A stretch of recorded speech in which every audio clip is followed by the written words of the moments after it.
आजच्या या कथेनुसार प्रसंगानुरूप सादरीकरणामध्ये आज या ठिकाणी आपणा सर्वांसमोर हे बटू उपस्थित झालेले आहेत. बटूपूजन आणि सन्मान होतोय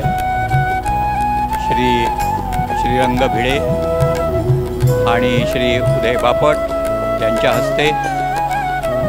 आपण या ठिकाणी बसलेले आहात, इथूनच या बटूंना प्रणाम करावा.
हरे राम राम राम हरे हरे, हरे कृष्ण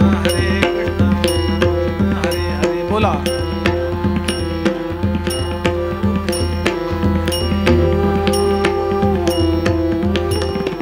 हरे राम राम राम हरे हरे, हरे कृष्ण कृष्ण कृष्ण हरे हरे, हरे राम.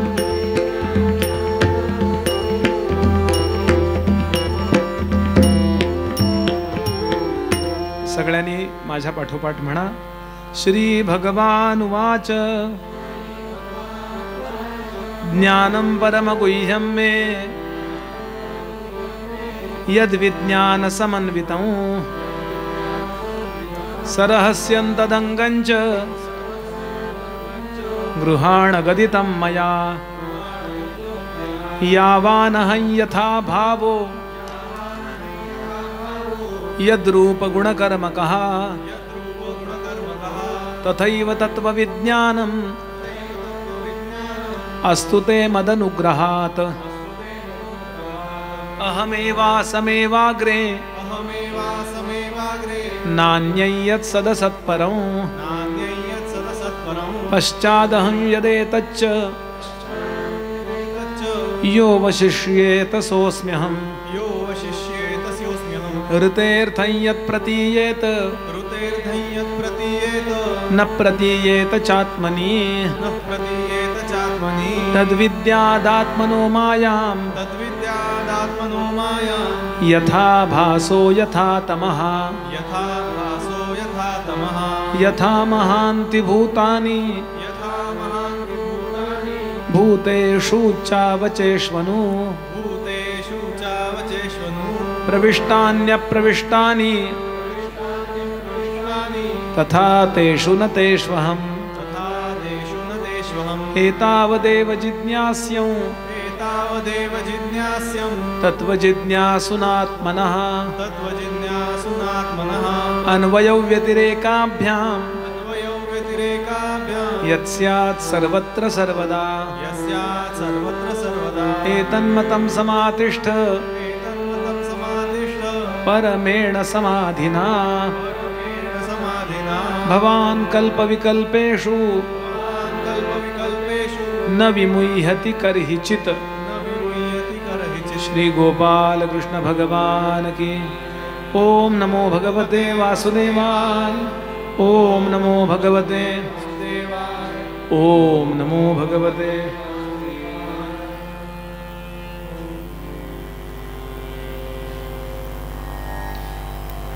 श्री वामनांचं पूजन आपण पाहिलं. वामनांची कथा येणारच आहे, पण या पूजनाचं वर्म सांगतो आणि पुढे जातो. हिंदू धर्म टिकावा असं जर आपल्याला वाटत असेल, आपल्या पुढच्या पिढ्यांनी पण सत्यनारायण पूजा कराव्यात, त्यांची लग्न वैदिक पद्धतीने व्हावीत, घरोघरी पूजा अर्चा चालाव्यात, धर्म टिकावा असं वाटत असेल तर ब्राह्मणांच्या पाठीशी उभे राहा. हे सांगणारी ही पूजा होती. हे मी सांगतोय का? शंकराचार्यांनी गीतेच्या भाष्याला सुरुवात करत असताना गीतेला सुरुवातीला सांगितलंय की ब्राह्मणत्वस्य ही रक्षणेनं रक्षितो वैदिको धर्मः. आणि हे मी जातीवाचक बोलत नाहीये, हे मी कर्मवाचक बोलतोय, हे लक्षात घ्या. ज्यांनी वेदांना आपलं जीवन वाहिलेलं आहे, ज्यांनी आपलं जीवन सोपं पूजा अर्चा भिक्षुकीला वाहिलेला आहे, तो ॲक्च्युली आपला आणि देवाचा मेडिएटर आहे, मेसेंजर ऑफ द गॉड. आपला निरोप देवापर्यंत कोण पोहोचवतो? तर ब्राह्मण पोहोचवतो. त्याची ओळख झाली आहे. वेद मंत्र त्यांनी 8-8, 10-10 वर्ष घोकमपट्टी केलेली असते. हे सगळं सांगायची वेळ याकरता आली की गेल्या 60-70 वर्षामध्ये बहुजन समाजापासून ब्राह्मण वर्गाला तोडण्याचा प्रकार जातीपातीचं राजकारण करून करण्यात आला. याच्या विरुद्ध आपण जर झालो नाही, आपण सगळे परत एकत्र आलो नाही, तर हिंदू धर्म टिकणार नाही. छत्रपती शिवाजी महाराजांना आपल्यापेक्षा जास्त कळत होतं की नाही? बोला. महाराजांचा व्यवस्थित राज्याभिषेक गागाभट्टांनी केलेला आहे. महाराष्ट्रातल्या ब्राह्मणांनी तेव्हा नाही म्हटलं वगैरे आपण ऐकतो, पण का नाही म्हटलं? 400-500 वर्ष प्रयोगच झाला नव्हता, पाठच नव्हतं कुणाला. काशीत होत होते प्रयोग म्हणून गागाभट्टांना पाठ होतं.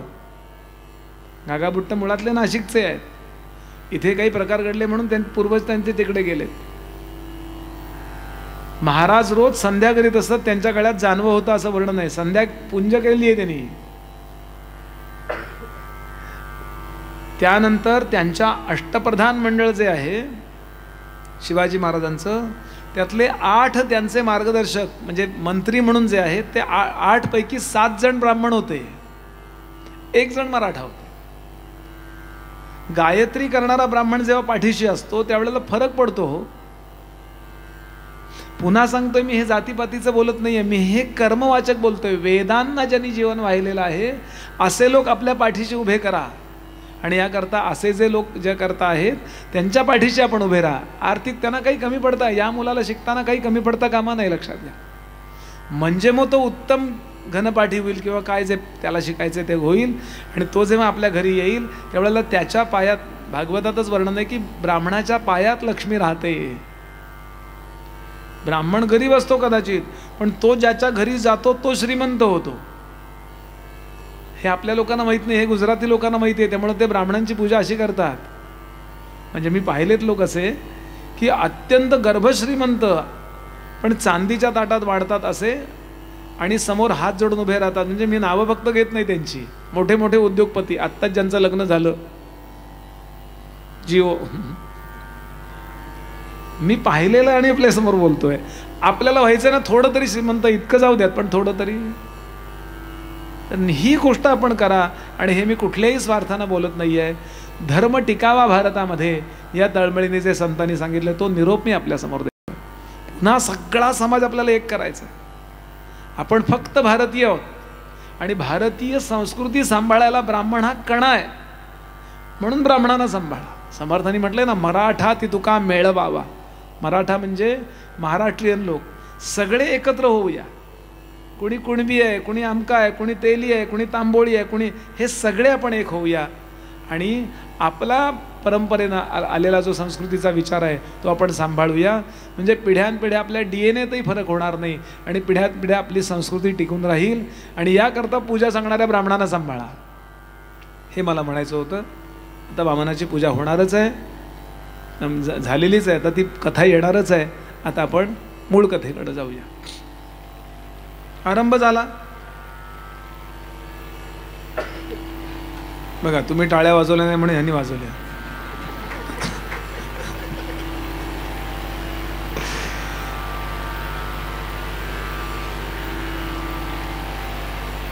पीते गरे वृषांकेण प्रीतास्ते अमरदानवाः ममंथुस्तरसा सिंधुम हविर्धानी ततो अभवत. पहिलं काय आलं? 14 रत्न म्हणतो ना, 14 गोष्टी आल्या. रत्न म्हणजे विशेष परिणामकारक गोष्टीला रत्न म्हणतात. दोन्ही अर्थाने. अगदी रत्न आहे, रत्न आहे, दोन्ही अर्थाने. विष सुद्धा अत्यंत प्रभावी आहे म्हणून तेही रत्नात धरलंय. पहिलं विष. नंतर काय आलं तर कामधेनू. देव म्हणले आमचे प्यायचे पदार्थ वेगळे असतात, दैत्य म्हणले आमचे अगदीच वेगळे असतात. तर ऋषीमुनी तिथे बघायला बसले होते. ते म्हणले आम्हाला द्या, आमचे रोज उपास असतात, पांढरे गुरुवार, अवचित मंगळवार, काय कोकिळा व्रत करतात ना लोक, शुक्रवार, दूध पाहिजे. म्हणून गायींचा स्वीकार, कामधेनूचा स्वीकार ऋषीमुनींनी केला. आपल्याकडे गायींचं खूप महात्म्य आहे. आपल्याकडे एकही देव गायीशिवाय नाहीये. रामरायांच्या बरोबर रामरायांनी गायींचं संगोपन केलेलं आहे. जैन धर्माचे संस्थापक सुरुवात झाला. ऋषभदेवांच्या मागे गाय उभी आहे. दत्तात्रयांच्या मागे कोण उभं आहे? माय उभी ही गाय होऊनी पुढे वासरू पाहे वळून आहे ना. कृष्णांचं नावच गोपाल कृष्ण आहे. समर्थांना गाय आवडत असे. तुकोबा, ज्ञानोबा हे सगळे लोक गायीचे पूजक आहेत. गायीवर अभंग आहेत तुकोबांचे. गोंदवलेकर महाराजांची समाधीच गोठ्यात आहे म्हणून गोपालकृष्ण आहेत वरती. म्हणून गायीचं जमेल तेवढं करा, गायीची सेवा करा. शुद्ध गाय, बरं शुद्ध हे अंडर, मी ते गृहीत धरून बोलतोय मी, जर्सी नव्हे. शुद्ध गायीची सेवा करा. वंश सातत्य राहतं त्यांनी सांगितलं. गाय आली. यानंतर काय आलं तर उच्चैश्रवा नावाचा 7 मुखांचा अप्रतिम असा घोडा, अश्व, हा बलीला अर्पण करण्यात आला. त्यानंतर 7 सोंडांचा आणि 4 दातांचा सुंदर असा पांढऱ्या शुभ्र रंगाचा हत्ती आला. तो हत्ती इंद्राने घेतला, ऐरावत. यानंतर काय आलं तर कौस्तुभ नावाचा मणी आला. घुसळणं चाललंय, एकदम असं तेजस्वी मणी आला. दैत्य बघायला लागले, देव बघायला लागले. काय हे? विष्णू म्हणले आय एम इंटरेस्टेड. तुम्हाला कोणाला नको असेल तर मी घेऊ. म्हटले काय हे, काय उपयोग आहे? सगळं महत्वाचं त्यांनी घेतलं. शंख, कौस्तुभमणी, लक्ष्मी कोणाकडे, आणि विष कोणाला दिलं?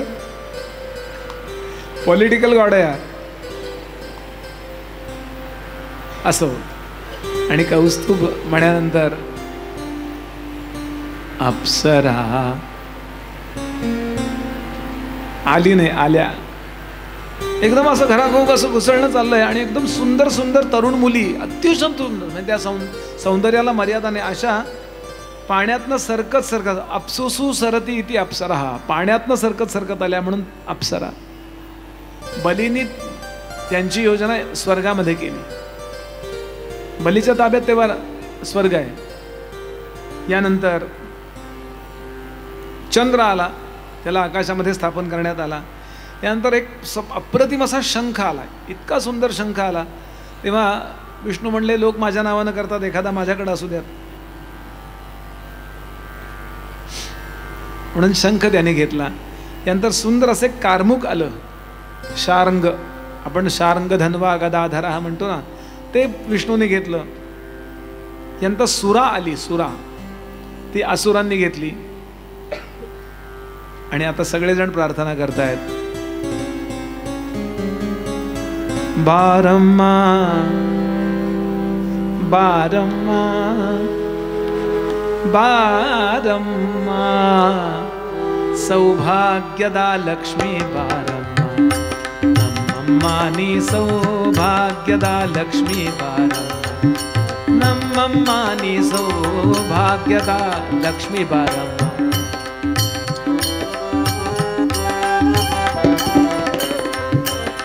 ಹೆಜ್ಜೆಯ ಮೇಲೆ ಹೆಜ್ಜೆಯ ನಿಕ್ಕುತ ಗೆಜ್ಜೆಯ ಕಲಗಳ ಧ್ವನಿಯ ತೋರುತ ಸಜ್ಜನ ಸಾಧು ಪೂಜೆಯ ವೇಳೆಗೆ ಮಜ್ಜಿಯೊಳಗೆನೆ ಬೆಣ್ಣೆಯಂತೆ ಸೌಭಾಗ್ಯದ ಲಕ್ಷ್ಮೀ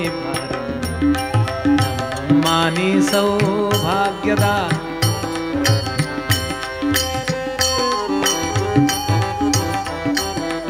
ಸಂಖ್ಯೆ ಇಲ್ಲದ ಭಾಗ್ಯವ ಕೊಟ್ಟು.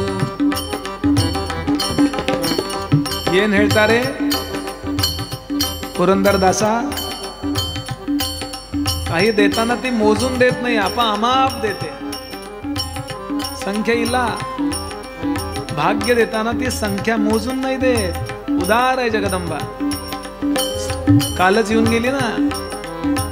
कोण कोण जागा आहे बघत होती, मोबाईल बघतय. आमच्याकडची तर मोठी बातमी आहे. धो पावसात, मुसळधार पावसामध्ये कोजागिरी साजरी.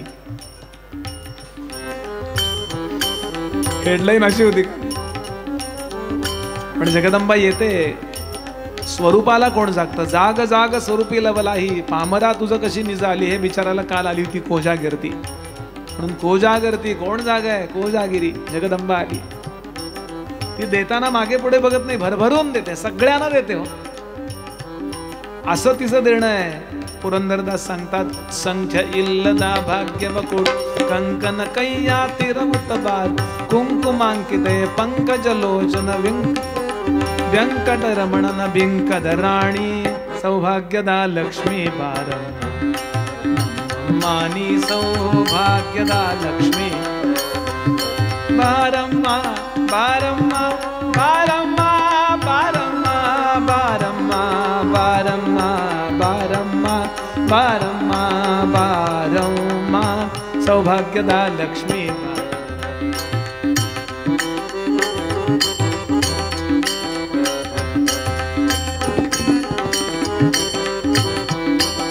सक्कर तुಪ್ಪದ ಕಾಲುವೆ ಹರಿಷಿ ಶುಕ್ರವಾರದ ಪೂಜೆಯ ವೇಳೆಗೆ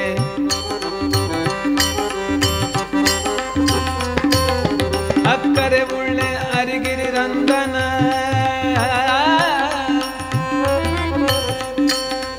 ಅಕ್ಕರೆ ಉಳ್ಳಿ ಅಳಗಿರಿ ರಂಗನ ಚೊಕ್ಕ ಪುರಂದನ ವಿಠಲನ ರಾಣಿ ಭಾಗ್ಯದ ಲಕ್ಷ್ಮೀ ಬಾರಂ ಮಾನಿ ಸೌಭಾಗ್ಯದ ಬಾರಮ್ಮ ಬಾರಮ್ಮ ಬಾರಮ್ಮ ಬಾರಮ್ಮ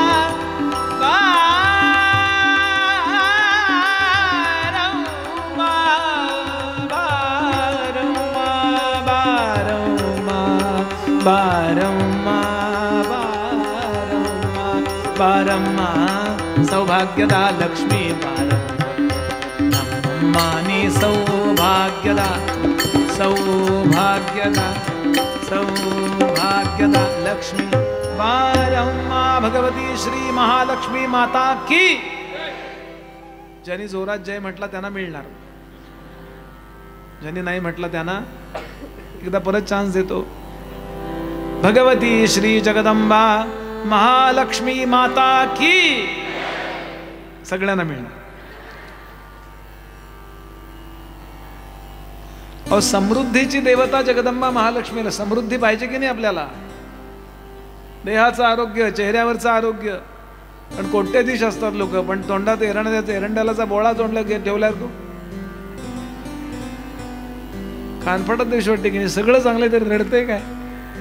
चेहऱ्यावरचं हास्य सुद्धा लक्ष्मी आहे, लक्षात घ्या. घरातलं दूध दुभतं लक्ष्मी आहे. चांगले नातेवाईक, हसरे चेहरे, सगळ्या अर्थानं सकारात्मकता. संकट आलं तरी पलीकडे जाण्याची वृत्ती ही लक्ष्मी आहे. लक्ष्मी म्हणजे केवळ बंद झालेल्या 500च्या नोटा नव्हे,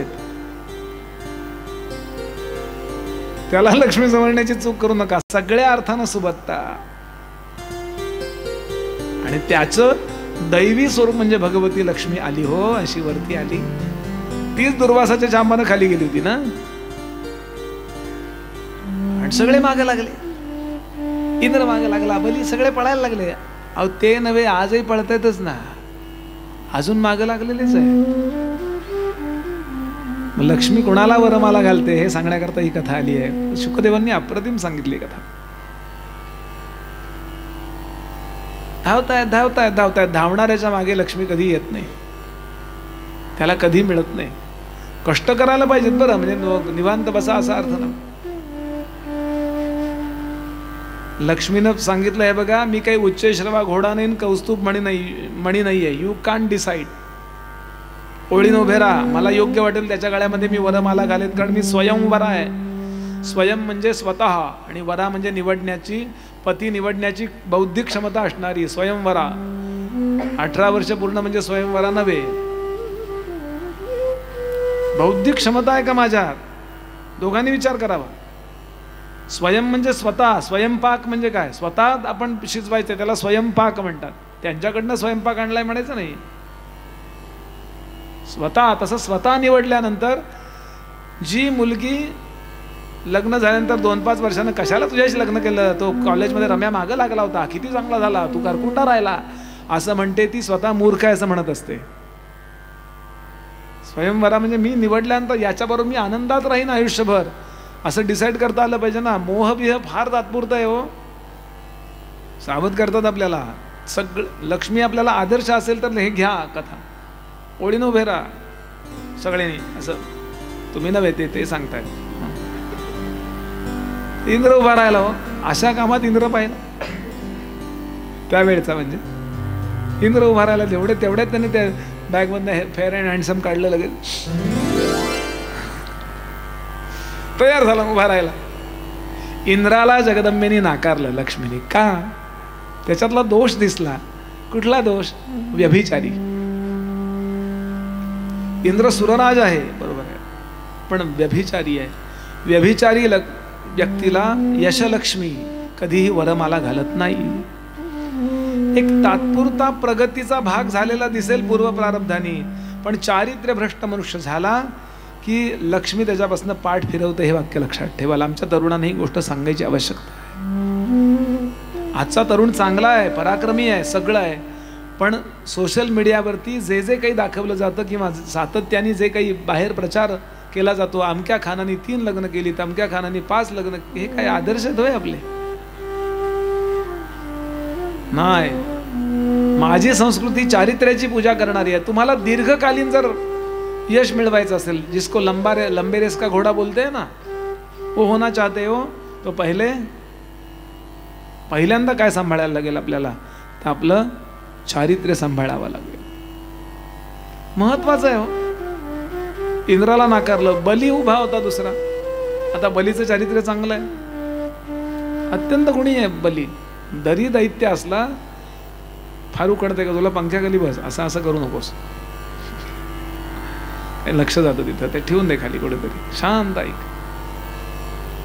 बली एकटा चांगला आहे, बाकीचे जी टीम आहे ना, ती स्पेक्ट्रम घोटाळा, कोळसा घोटाळा, आमके घोटाळे, बाकीचे त्याचे दैत्य जे आहेत ना, ते वाईट आहेत हो. म्हणून एकदा नवरा म्हणून स्वीकारलं की सगळ्या फॅमिलीला स्वीकारावं लागणार आहे. म्हणून नाही स्वीकारला, त्याला एकट्याला भाऊ म्हणून स्वीकारला, बली प्रतिपदा. त्याला स्वीकारला लक्ष्मीने, पण काय म्हणून? तू चांगला आहेस म्हणून. जसा चिखलात पडलेला हिरा काढून घ्यावा तेवढाच, बाकी नाही मला मान्य काही, म्हणून त्याला भाऊ म्हणून स्वीकारला. यानंतर कोण उभे होते? त्यांनी सांगितलं चंद्र उभा होता. चंद्र म्हणजे आत्रींचा मुलगा. आकाशात दिसतो तो चंद्र आहे ना, तो पृथ्वीचा एक समुद्राचा गोळा आहे छोटासा, त्याच्यावरची देवता म्हणजे आत्रींचा मुलगा. तो उभा राहिला. अरे क्या बात आहे. त्याला नाकारला हो लक्ष्मीने. का?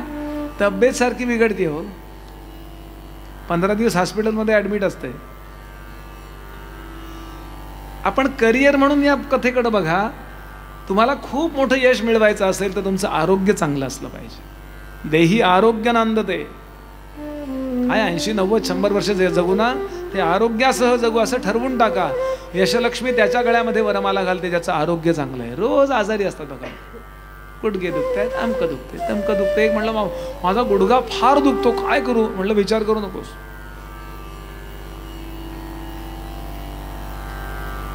बाउन्स असो. म्हणून चंद्राला नका. दुर्वास उभे राहिले. दुर्वास उभे होते हो. दुर्वास इतकी महान ऋषी आहेत, कृष्णांचे गुरु आहेत, नंतरचे मोक्षगुरु. कृष्णांना तत्वमसी कोणी सांगितलंय? एवढा अधिकार दुर्वासांचा. ते लग्न, मोठी माणसं लग्न का करत नाहीत? लक्ष्मीसारखी बायको मिळत नाही म्हणून. लक्ष्मी याचा अर्थ काय? नीट ऐका, मी विनोद नाही करत आहे. लक्ष्मी याचा अर्थ सगळं परफेक्ट म्हणजे लक्ष्मी. दिसायला नुसती सुंदर म्हणजे लक्ष्मी नव्हे. कुकर नाही लावतायत. सासूबाईंनी सांगितलं कुकर लावत. कसा लावायचा मला माहिती नाही सासूबाई. अरे काही नाही, 1 ग्लास तांदूळ आणि 1 ग्लास वाटीभर तांदूळ आणि 1 ग्लास पाणी, तिनं वेगवेगळं ठेवलं. ते कुकर लावला. अहो हे सांगितलं तर ते येत नाही, ते सांगितलं तर हे, म्हणून हे दुर्वासांसारखे लोक लग्न करत नाहीत. ते म्हटले लक्ष्मीसारखी बायको मिळत असेल तर ब्रह्मचर्य कॅन्सल, आणि म्हणून ते उभे राहिले. आता यांचं चारित्र्य चांगलं आहे, आरोग्य उत्तम आहे, सगळं परफेक्ट आहे, तरी लक्ष्मीनं त्यांना नाकारलं. का? तापट भयंकर हो. दुर्वास म्हणलं की आपल्याला शापच आठवत. दुर्वास, विश्वामित्र, अगस्ती, शापांच्याच गोष्टी आठवतात की. करिअर म्हणून ऐका, ज्याला जीवनामध्ये खूप पुढे जायचंय. आमचे डॉक्टर हेडगेवार सांगायचे, संघकार्य पुढे न्यायचंय, जिभेवर खडी साखर आणि डोक्यावर बर्फ ठेवायला शिका. मला RSS बद्दल बोलायचं नाहीये, मला सांगायचं जेव्हा तुम्हाला मोठं कार्य करायचं असतं त्यावेळेस समर्थ सांगतात, जरी समुदाय पाहिजे मोठा तरी तणाव्या असाव्या बळकटा, मठ करून या ताठा धरूच नाही. सगळ्यांच्यात मिसळता आलं पाहिजे, छान बोलता आलं पाहिजे. तुमचा मुद्दा कितीही बरोबर असला तरी तापटपणा झाला ना की माणसं म्हणतात हो बरोबर आहे तुमचं, पण please go to your home. बरोबर आहे तुमचं, पण स्वभाव तुमचा बरोबर नाही. दुर्वासानं नाकारलं. यानंतर शंकर उभे होते, त्यांना कोणीतरी सांगितलं जा लाईनीत उभे राहिले. आता लग्नाच्या कार्याला उभं राहायचंय, 2 कपडे चांगले घालायला पाहिजे की नाही, तसेच जाऊन उभे राहिले हो. वैराग्य हो. शंकर म्हणजे मूर्तिवंत वैराग्यच आहे ना. ते कर्पूर गौरम करणार आहे ना, असे उभे राहिले. हे पुन्हा लक्षात घ्याल, जीवनामध्ये तुम्हाला खूप मोठं यश मिळवायचंय, लॉंग टर्म, तुमचे कपडे नीट असले पाहिजे. लक्ष्मीनी त्यांना नाकारलं कारण नीट नव्हते होते. तुम्ही पराक्रमी जरूर आहात, सगळं बरोबर आहे, पण पहिला इम्प्रेशन काय पडतं, तुम्ही कसे दिसता. म्हणून करिअर, मला तर खूप वेळा वाटतं ही पर्सनॅलिटी डेव्हलपमेंटची गोष्ट आहे. तुम्ही जेव्हा समाजात उतरता तेव्हा तुम्ही नीट दिसलं पाहिजे. समर्थांनी मुद्दाम सांगितलंय, समर्थांचा लंगोटीवरचा फोटो आपण नेहमी पाहतो बघा, तो त्यांचा एकांतातला फोटो आहे. समर्थ जेव्हा कीर्तनाला उभे राहत असत, आत्माराम स्वामींनी रामसोहळा नावाच्या ग्रंथात लिहिलंय की मला असं वाटलं एक राजा कीर्तन करतोय काय. भरजरी फेटा, त्याच्यामध्ये छानपैकी मोत्याचा तुरा, त्याला मोत्याच्या अशा तुरे, खरे मोती, 8 बोटामध्ये अंगठ्या, उजव्या हातामध्ये सोन्याचं कडं, गळ्यापासून पायापर्यंत हुरमुजी रंगाची कफनी, छान चिपड्या, आणि असे उभे होते. राजा कीर्तन करतोय असं वाटत होतं. म्हणलं तुम्ही फार सजलेलं पाहिजे असं नाही, पण नेटके 2 कपडे तुमच्या अंगावर पाहिजेत असं आपल्याला हे आख्यान सांगतं. शंकरांना पाहिल्यावरती पुढंच निघाली हो, कसं थांबणार, कारण येणू इल्ला. पण तिला एवढं कळलं की लग्नात सुद्धा 2 कपडे चांगले नेसून यावेत, माझा मोह नाही आहे यांना, म्हणजे यांच्याजवळ काहीतरी विशेष असलं पाहिजे. म्हणून तिनं त्यांच्या नेत्रात पाहिलं वैराग्य. शंकर म्हणजे प्रत्यक्ष वैराग्य. हार बाजूला ठेवला आणि चरणावर मस्तक ठेवलं. देवा, तुमच्या आशीर्वादाशिवाय कोणाचं भलं झालं नाही, मला चांगला नवरा मिळावा असा आशीर्वाद द्या. हो हो म्हणले, जगातला सगळ्यात चांगला माझा मित्रच तुला नवरा मिळेल, जा. शंकरासारखं देव नाही हो, त्याला मतदान ह्याला उभं करता येणार नाही निवडणुकीला. आपलं मत सुद्धा दुसऱ्याला देऊन येईल, माझ्यापेक्षा तोच चांगला आहे म्हणून. असा देव नाही, पुन्हा लक्षात घ्या. यानंतर ब्रह्मदेव उभे होते. ब्रह्मदेव पाहिल्यावर पुढेच निघाली, थांबलीच नाही. 4 तोंड, आज म्हणतील साडी घेतो, उद्या म्हणतील मी कुठं म्हटलो तो. मग विचारायला लागेल कुठल्या तोंडानं म्हटला होता. जीवनामध्ये वरमाला घालावी यशलक्ष्मीनी असं वाटत असेल आपल्याला, तर महत्वाची गोष्ट, तुम्ही जीवनामध्ये जे शब्द दिलेत ते सगळे सांभाळा. एकदा उमटले शब्द ते काय परत फिरवावे, रक्ताचे शिंपून पाणी ते सत्य करून दाबावे. आणि म्हणून पुढे निघाली. विष्णू ओळीत उभं नव्हते, ओळीत उभं राहून कामं होत नाहीत हे त्यांना माहिती आहे. मग ते कुठे होते, ते ध्यान करत होते, या मुद्रेत होते. शांताकारम भुजगशयनम नाही, फक्त नुसते बसले होते. हा तुमचा वधूवर संशोधक मंडळ झालं ना तुमचा कार्यक्रम की मला बोलवा कामाला. विष्णू म्हणतात एकतर मी कामात राहीन नाही तर नामात राहीन. स्वतःच्या कामामध्ये जो गर्क असतो, लक्ष्मी त्याला शोधत घरी येते. हे मर्म या कथेचं. तुम्ही लक्ष्मीच्या मागे लागू नका, तुम्ही तुमचं काम इतकं मन लावून करा, इतकं मन लावून करा. समर्थ म्हणाले, लोक समजून मग आज्ञा इच्छिती. धावत लक्ष्मी तिथे आली आणि त्यांच्या गळ्यामध्ये वरमाला अर्पण केली, चरणावर अंतःकरण अर्पण केलं. आणि आज सुद्धा लक्ष्मी कुठे बसलेली आहे? क्षीरसागरावरती. अजून त्यांनी आपला डीपी बदललेला नाही. शांताकार भुजगशयनं पद्मनाभं सुरेशं विश्वाधारं गगनसदृशं मेघवर्णं शुभांगं लक्ष्मीकान्तं कमलनयनं योगिभिर्ध्यानगम्यं वन्दे विष्णुं भवभयहरं सर्वलोकैकनाथं.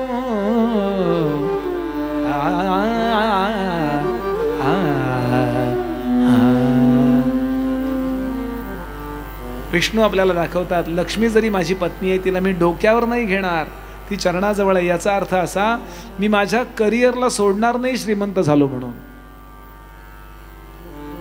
जगताचं कल्याण हे विष्णूचं सांभाळण्याचं काम विष्णू करतायत. आणि म्हणून लक्ष्मीला त्यांच्या चरणाजवळ बसायला आवडतं. तीच पत्नी पतीवर प्रेम करते जो पती करिअरिस्ट असतो. स्त्रीच्या अधीन झालेला पती त्याच्या स्त्रीला सुद्धा आवडत नाही. एका मर्यादित स्वरूपामध्ये प्रेम हा भाग बरोबर आहे, पण मी माझ्या करिअरवर, मी माझ्या धनुष्यावर प्रेम करतो म्हणून सीतामाई रामांवर प्रेम करते. हा अत्यंत महान सिद्धांत आहे हो. आणि झालं यानंतर पुन्हा समुद्र मंथनाला आरंभ झाला. एवढं मोठं प्रोजेक्ट आहे, हजारो वर्ष चाललंय बरं आहे. असं 10 मिनिटाचा आपण जसं ताक करतो बुवाला पाहिजे म्हणून ट्र आहे ना, मिक्सरमध्ये ताक करतात ना लोक, तसं नाही आहे. खूप वर्ष हे काम चाललंय, हजारो वर्षाचं. भगवंतानी पहिला अवतार धारण केला तो मी सांगायला विसरलो, तो म्हणजे कूर्मा अवतार. श्री कूर्म भगवान की जय. दुसरा आता अवतार धारण करणार आहेत, तो दिवाळीच्या आदल्या दिवशी, नरक चतुर्दशीच्या आदल्या दिवशी धारण केला आहे. श्री धन्वंतरी भगवान की जय. धन्वंतरी म्हणजे विष्णूच. 4 आहेत ना, शंख चक्र गदा, आणि गदेच्या ऐवजी पद्म आहे. शंख चक्र पद्म आणि गदेच्या ऐवजी जळू आहे त्याच्यात. ती अशुद्ध रक्त सेवन करणारी जळू असते बघा आयुर्वेदिक डॉक्टरांकडे, बाटलीत ठेवलेल्या असतात त्या, अशा गांडुळासारख्या जळू असतात बघा. ती बरोबर तिथे लावली की ते सगळं रक्त पिऊन घेते. ती धन्वंतरीच्या हातातली आहे. आणि त्यांनी असं करून ते मोठा कलश आणला आणि त्यात अमृत होतं. आता लोक नमस्कार, अमृत पाहिल्यावर सगळे बाकीचे देव नमस्काराला आले विष्णूंना, म्हणजे त्या धन्वंतरींना. कालयवन नावाचा बलीचा मित्र आला आणि त्यानं कलश पळवला हो, मतपेटी पळवली. आत्ताच्या भाषेत बोललं की पटकन कळतं म्हणून बोललो. आणि पळवलं की होते. काल बली सांगतोय ओरडून, अरे नको, असं नाही चालणार, असं हे पळवापळी बरोबर नाहीये आपल्याला. त्यांनी पण कष्ट केले, त्यांना मिळालं पाहिजे अमृत. कोण ऐकतो? त्या कालयवनाच्या पायात पाय कोणीतरी घातला, त्याला पालथा पाडला. कलश हातात पडल्यावर त्या दुसऱ्या दैत्यानं पळवला. दुसरा दैत्य जो होता त्याच्या पायात पाय कोणीतरी घातला, त्याला पालथा पाडला. ते तिसऱ्याने कोणीतरी पळवलं. एकाच पक्षात आहे तरी पटत नाही, त्यांना दैत्य असं म्हणतात. 22 जण होते ते.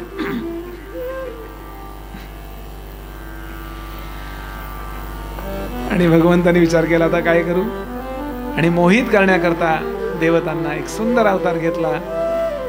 श्री मोहिनी भगवान की. अशी नटे ही चारुता, अशी नटे ही चारुता, अशी नटे ही चारुता, चारुता नटे ही चारुता. स्वतनुकाय विसरवी स्मृतिवरित सार्थता नटे ही चारुता.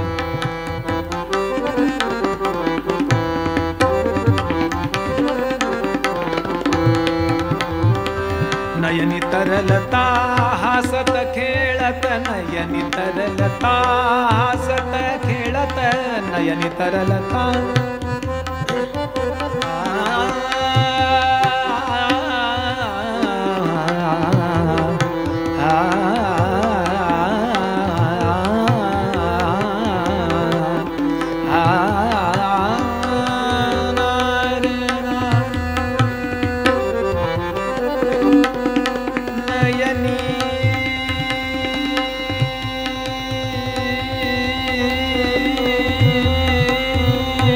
नयने तरलता हसत खेळत, नयन तरलता हसत खेळत.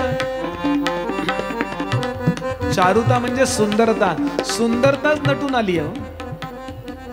पुढे अध्याय येतो, इतके सुंदर होते भगवान की शंकर सुद्धा पार्वतीला विसरले तिच्या मागे लागले म्हणे. असं नंतर वर्णन आहे, अध्याय आहे भागवत. काय शंकर एवढं वैराग्याचे देवता, पण त्यांना सुद्धा कोण आहे असं वाटावं, असं विष्णूने रूप धारण केलं. नयनी तरलता हसत खेळत, नयनी तरलता हसत खेळ. विभवी नव दिसत हास्य लास्य, विभवी नव दिसत हास्य लास्य हो, विभवी नव दिसत हास्य लास्य. अशी नटे ही चारुता, अशी नटे ही, अशी नटे ही, अशी नटे ही चारुता. आणि हे जसं छान ठेका वाजवत आहेत ना, अशी ठेक्यात चालत चालत आली हो. इतकी सुंदर दिसत होती. दैत्यानी दैत्य ओळखण्याची अजून एक खूण ही, जरा काही बऱ्यापैकी पाहिलं, कोण आहे ती? तुझी काकू. लक्ष तिकडे जात असेल तर चित्तातलं दैत्य जागा आहे, लक्षात ठेवा. किती सौंदर्य पहा. आदर जरूर द्यावा. तुकोबा सांगतात, जगातल्या सगळ्या स्त्रिया मला माझ्या रुक्मिणी सारख्या आहेत. माझी पत्नी सोडून जगातल्या सगळ्या स्त्रिया पांडुरंगाच्या रुक्मिणीप्रमाणे मी मानतो. तुका म्हणे गेले ठाईचे हे नेमून निश्चित ठरलेलं आहे. आणि म्हणून तुकोबांकरता पांडुरंग प्रकट होता. सगळे दैत्य तिच्या भोवती जमलो. अमृताचा कलश तिला दिला. आमच्यातलं भांडण सोडवा. ती म्हणली, मी परदेशात ना आले, परदेशी स्त्रीवर विश्वास ठेवू नये. तुम्ही आमच्या पक्षाच्या अध्यक्षा होता का? फार भांडणं लागलीत म्हणले आमची. आणि मग तिनं ताब्यात घेतलं ते अमृत आणि देवांना सांगितलं या पंक्तीत बसा, दैत्यांना सांगितलं इकडे बसा. आणि अमृत अमृत अमृत जे होतं ना ते देवांना वाढलं. आणि अमृत तुल्य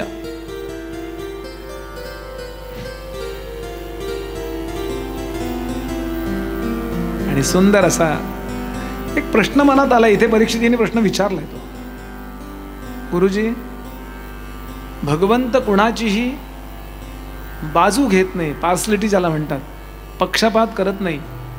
विष्णू असेल, शंकर असतील, ब्रह्मदेव असतील, असं मी ऐकलं होतं. इथे मात्र या प्रसंगात पक्षपात केला असं नाही का दिसत आहे.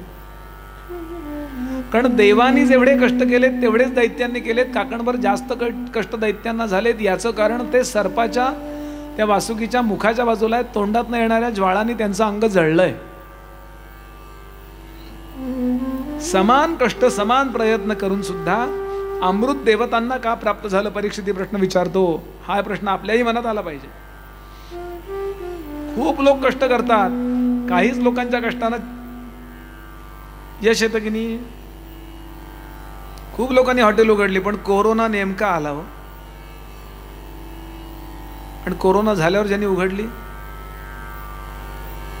तो आहे ना डॉली चायवाला, आहे की नाही. परवा तो हा कोण, काय नाव त्याचं, बिल गेट्स, त्याच्याकडे चहा प्यायला घ्या. विचार, आपण ते मी गंमत म्हणून नावं नाही घेत आहे. विचार करावा की कष्ट सगळे लोक समान करतात. भगवंत एकाला यश देतो दुसऱ्याला नाही देत, असं का करतो? काहीतरी तर असेल ना. दोन कारण. पहिलं मुख्य कारण, देव ज्याला अनुकूल असतो त्याच्याच कष्टांना तो यश देतो. आपण कष्ट केले म्हणून आपण मोठे नाही झालो. आपण कष्ट करायलाच पाहिजे, त्याला काही और नाहीच आहे. ऑप्शनला टाकता येणार नाही, कष्ट करायलाच. लॉ ऑफ कॉम्पेन्सेशन म्हणतात ना, आपल्याला कष्ट करावेच लागतील ज्याला मोठं व्हायचंय त्याला. पण आपण कष्ट केल्यानंतर आपल्याला जर यश मिळत असेल तर पक्क समजा की देव आपल्याला अनुकूल आहे, परमात्मा आपल्याला अनुकूल आहे. मी खूप वेळा ही दृष्टांत सांगतो, माझंच उदाहरण देतो. काही नव्हतं माझ्याकडे, फक्त कथा सांगायला लागलो. 27पर्यंत डायरी फुल आहे, म्हणजे आमची सगळ्यांची चौघांची. ही काय माझी ताकद आहे? पुष्कळ भागवतकार आहेत ना, पुष्कळ कथाकार आहेत. बऱ्याचशा लोकांची डायरी फुल असते, काही लोकांची नसते. विचार करावा. मी अभ्यास केला आणि मी परफॉर्म करतोय हे कारण नाही आहे, परमात्म्याला वाटतं याची कथा होऊ देत, असा प्रत्येकाने विचार करावा. 365 दिवसात 400 प्रवचन करणारा मी बुवा आहे. काही वेळा 2-2 असतात. आता इथल्या संपल्यानंतर 2-2 आहेत, सकाळी 3 तास, संध्याकाळी 3 तास. मी माझ्याबद्दल बोलत नाही, मी आपल्याबद्दलही बोलतोय. आपण गुरुजी मंडळी असतात, वेळ नसतो ना. पण काही गुरुजींना आपल्यापेक्षा जास्त शिकले असून सुद्धा वेळच वेळ आहे की नाही. रोज गळ्यात हार. मी आता भागवतात हार गळ्यात घेत नाही म्हणून आता आज तर 2 आहेत. रोज 2 हार किंवा रोज 1 हार 365 दिवसात 365 हार कुणाला मिळतात हो जगात? मंत्र्यांना सुद्धा मिळत नाही. सामान्याला तर 2दाच मिळतात. लग्न झालं तर 2दा, नाही तर 1दाच.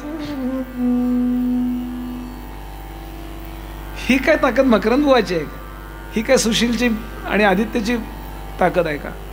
यांच्यावर, माझ्यावर, सगळ्यांवर, बरं तुमच्यावर निश्चित पक्क करून टाका. त्याला वाटतंय. 11व्या स्कंदात एक सुंदर श्लोक आहे की यत् किंचित थोडंसं जरी सामर्थ्य तुमच्यामधून प्रकट झालं तर समजा कृष्णानुकंपितम. कृष्णाची अनुकंपा आहे, भगवंताची आपल्यावर अनुकंपा आहे आणि म्हणून आपल्याला यश देतो भगवंत.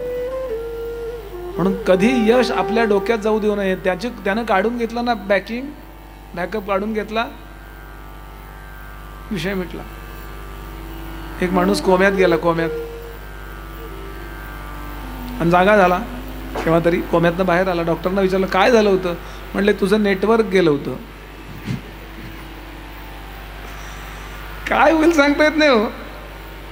हे माझं सामर्थ्य नाही, सतत स्वतःला सांगत राहावं म्हणजे अहंकार होत नाही आणि आपण त्याला सरेंडर राहतो. परीक्षितीने प्रश्न विचारलाय का?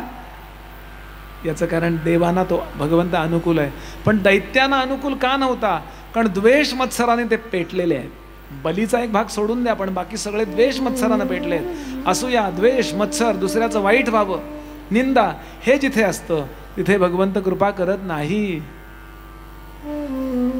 परनिंदा, परस्त्री आणि परधन हीच तर 3 पापं सांगितली आहेत. निषेध 3च आहेत फक्त, आणि यामध्ये रमलेले आहेत. आणि म्हणून देवतांनी त्यांना अमृत नाही दिलं, कारण हे नाही चिरंजीव होता कामा. पण त्याचा पूर्ण असा झाला, भयंकर युद्ध झालं. आणि यामध्ये देवांच्या जवळ आता अमृत आहे म्हणून सगळे दैत्य मारले गेले. बली पण मारला गेला. कपटाने केलं इंद्राने युद्ध, पण झालं. राजकारण असंच असतं. राजकारणात सगळं माफ म्हणतात ना. पण आता इथून पुढची कथा ऐकण्यासारखी आहे की त्या बलीच्या पाठीशी कोण होते? तर भृगू होते किंवा शुक्राचार्य म्हणा. त्यांनी बलीची सगळ्यांची प्रेत पाताळ लोकात नेली. युद्ध म्हणजे युद्ध संपलेच, मेलेच ना सगळे. सगळीकडे परत देवतांचं राज्य स्थापन झालं आणि बलीचं जे प्रेत आहे ते पाताळ लोकात नेलं आणि संजीवनी मंत्रांनी बलीला जागं केलं. अनेक लोकांना जागं केलं आणि पुन्हा युद्ध करण्यापूर्वी त्याला सांगितलं यज्ञ कर रे. आणि त्यांनी विविध, फक्त पृथ्वीवर यज्ञ झालेले नाहीत बरं, विविध लोकांमध्ये यज्ञ झालेले आहेत आणि ते शेकडो यज्ञ करून घेतलेत त्यांनी. आणि आता जसे जसे यज्ञ करत गेला, जशी जशी पुण्याई वाढवत गेला, तसं पुन्हा पुन्हा त्याचं सगळीकडे राज्य स्थापन होत गेलं. त्यांनी स्वारी करावी, आक्रमण करावं, इंद्राचे ती टीम हारावी. असं करता करता इंद्राला एकदा परागंदा व्हावं लागलं. आणि आता एक यज्ञ फक्त राहिला आहे, विश्वजित नावाचा यज्ञ. तो पृथ्वीवर झाला आहे. नर्मदा किनारी भरोच नावाचं जे गाव आहे, इथे तो यज्ञ झाला. आणि त्या यज्ञाच्या वेळेला आता विश्वजित यज्ञ झाला की काय होणार? तो झाला आहे IAS ऑफिसर, पण म्हणजे अजून ती काय UPSCची परीक्षा दिली आहे, त्यात फर्स्ट क्लास फर्स्ट झाला आहे, पण अजून त्याला ऑफिसर झाला नाही आहे. म्हणजे इंद्र पदावर अजून त्यांनी शपथ घेतली नाही आहे. ती कधी घेणार? हा यज्ञ झाला की तो इंद्र होणार. आणि इंद्र गेला की त्या विष्णूंकडे. विष्णूला शांताकारम भुजगशयनम म्हणायला, get out from my site. चालते वा. विष्णूने हाकलून दिलं.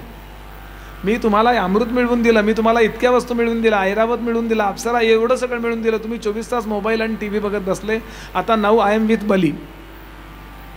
आता मी बली बरोबर आहे, कारण बली कष्ट करून मोठा झालाय. पुन्हा लक्षात घ्याल, देव देतो तसं काढूनही घेतो. म्हणून सावध, अखंड सावधान असावे समर्थ म्हणाले. सावधान पाहिजे. उन्मत्तपणा आला तर कृष्णांच्या कुळाला संपवलं दुर्वासांच्या शापानं. कृष्णांपेक्षा कोण होतं पराक्रमी? पण कृष्णांनी शापाचं निवारण नाही केलं, मेलेच पाहिजेत म्हणलं. हे जर माझे नाही तर नातेवाईक असले म्हणून काय झालं? 11व्या स्कंदाचा पहिला अध्यायच तो आहे. चालते वा इथून. तरी इंद्रानं जाता जाता विचारलं, कुणाकडे जाऊ? आईकडे जा तुमच्या. आणि आईकडे आलेत. आदिती मातेला प्रश्न विचारलाय. आदिती म्हणाली, थांबा, कश्यपानं विचारते. कश्यपाने तिला एक महान व्रत दिलंय आणि ते व्रत आहे पयोव्रत. आणि या व्रतानंतर भगवान विष्णूंनी देवतांचं उत्थान करण्याकरता, उद्धार करण्याकरता एक अवतार घेतलाय. श्री वामन भगवान की जय. वामन झाले आणि योग्य त्या वेळेला यज्ञ पूर्ण व्हायच्या वेळेला देवतांच्या रक्षणाकरता भरोसला जिथे यज्ञ झालाय तिथे यज्ञ मंडपाच्या दारात जाऊन उभे राहिले. मोरोपंत पोहोचले तिथे आणि त्यांनी फोटो काढलाय. कसा गेला आत्ताच आपण पाहिलाय त्याला. बटू बटू वामन होऊनी, असं छोटा छोटा बटू. बटू बटू वामन होऊनी, लुटू लुटू जाऊनी बळीची आया गा. पुटू पुटू वाक्य वदुनी, मागितली 3 पाऊले जागा. 3 पावलं जागा मागितली. बटू बटू, लुटू लुटू आणि पुटू पुटू. जाऊन थांबला आणि हाक मारली, हे भले इकडे ये. आणि दारात आलेला अतिथी जो आहे त्याला विनमुख पाठवू नये असं शास्त्र सांगतं. विनमुख जर पाठवलं तर काय होतं? यज्ञाचं सगळं पुण्य तो घेऊन जातो.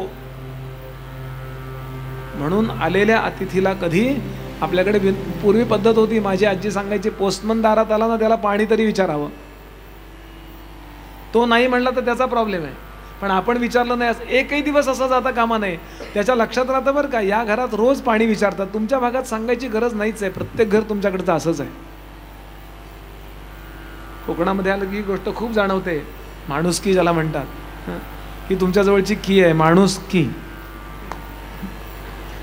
आहे की नाही बोला. पण मी हे गावोगावी सांगतो, दारात सुरक्षितता बरं का. लगेच दार उघडून त्याला हात घ्या, तो चोर असला तर काय करा हे नाही. तेवढी सुरक्षा तुम्ही सांभाळा. बाहेर त्याला उभा करा, पाणी द्या. आणि म्हणून तो दारात जाऊन उभा राहिला. इतका सुंदर दिसतोय हो भगवंत. सगळं सौंदर्य बटू म्हणून जे लागतं. हो आपला नातवंड आठवा की हो. काय हो याची मुंजे जेव्हा झाली तेव्हा आठवा. तुझी पण झाली आहे ना. कसं गोड गोड दिसत होतं बाळ. आजही छान दिसतोय, पण त्यावेळेला अहो चकचकीत गोटा केलेला, त्याच्यावर गाईच्या खुरा एवढा गेला, त्याच्यावर चापून चपून बसवलेली फुलवात, छान जानवं, छान भगवी लंगोटी, हातात दंड धरून आहे ना. अल्बम आहे ना घरी आपल्या. कसा आठवतो नातू बघा. मग विचार करा वामन अवतार कसा असेल. मोहितच झाला हो. काय पाहिजे तो म्हणला, आधी चेकवर सही कर मग अमाऊंट लिहितो. आत्ताच्या भाषेत बोलतोय मी. आधी संकल्प कर मग मी देतो. अरे म्हणला मी देणार म्हणजे देणारच आहे. मी शब्द देतो तुला, तू म्हणशील ते दिलं. त्रिभुवनाचं राज्य देईन मी, कारण माझ्याजवळ आहे देण्यासारखं. तू फक्त बोल. आधी कमंडलूतनं पाणी सोड. तू घाबरू नको रे. कमंडलूतनं पाणी सोडायला घाबरू नको. मला फक्त माझ्या पावलांनी मोजून 3 पावलं जमीन पाहिजे, जास्त नकोय. हसायला लागला बली. बली म्हणतो, हा माझा अपमान करतोयस तू. अहो अत्यंत श्रीमंताकडे जायचं, काय पाहिजे? काही नाही, चतकोर भाकरी पाहिजे. एक घे ना, एक नाही चालणार मला. अरे त्याचा अपमान आहे हा. इतक्यात भृगू आले आणि भृगू म्हणले, अरे काय रे ब्राह्मण काय म्हणतोय, दे लवकर लवकर चल. ते मुहूर्त टळला तर अवघड जाईल बरं. मुहूर्त फार महत्वाचा आहे. गुरुजी गंमत बघायला या. हा ब्राह्मण काही नको म्हणतोय, फक्त 3 पावलं जमीन. ते म्हणले ब्राह्मण नको म्हणतोय, शक्यच नाही. ब्राह्मणाच्या चित्तामध्ये भगवंतांनी लोभ जो ठेवलाय तो आपल्यावर कृपा करण्याकरता ठेवला. हे वाक्य लक्षात ठेवाल. तो ज्या दिवशी नको म्हणेल त्या दिवशी समाजाची पुण्य करायची व्यवस्थाच बंद होईल. त्यांनी मागितलंच पाहिजे, द्या असंच म्हटलं. भिक्षा मागितली पाहिजे. समर्थांनी सांगितलंय ब्राह्मणाची मुख्य दीक्षा मागितली पाहिजे, भिक्षा ओम भवती या पक्षा रक्षिले पाहिजे, समर्थाने नियम सांगितलाय. हा काही नको म्हणतोय, हा ब्राह्मण नाहीये. बघू बरं कोण आहे. रामकृष्ण परमहंस सांगायचे, मालक कुठल्याही ड्रेसमध्ये आला तरी कुत्रं त्याला बरोबर ओळखतं. त्याचं जे असतं ना, का ते वेशाकडे बघत नाही, ते स्मेलवरनं ओळखतं. तसे भृगु विष्णूंचेच भक्त आहेत बरं का, जरी दैत्यांचे गुरु असले तरी ओळखलं, अरे अयम हरी. हरी शब्दाचे अनेक अर्थ आहेत. हरण करायला आलेला आहे हा. देऊ नकोस, देव देईन म्हणला असेल तर नाहीच बोललो असं म्हण. खोटं बोल. 5 ठिकाणं अशी जिथं खोटं बोललेलं चालतं शास्त्राप्रमाणे. सांगू का? नको, अजून इतकी आहे त्यात अजून 5 नको. तो म्हणला हा जर भगवंत असेल, हा जर भगवंत असेल तर केवढा भाग्यवान मी, जगाचा दाता माझा याचक. काय देतो. तुकाराम महाराज सांगतात, या जगामध्ये देवासारखा उदार कोणी नाहीये. देव उदार उदार, देव उदार उदार, देव उदार उदार, देव.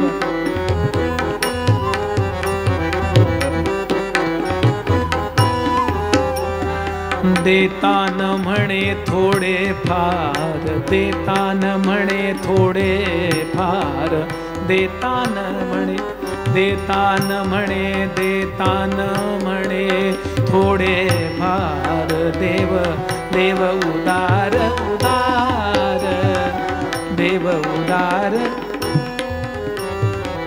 देव उदार उदार. तो उदार माझा याचक, आता मी देणारच.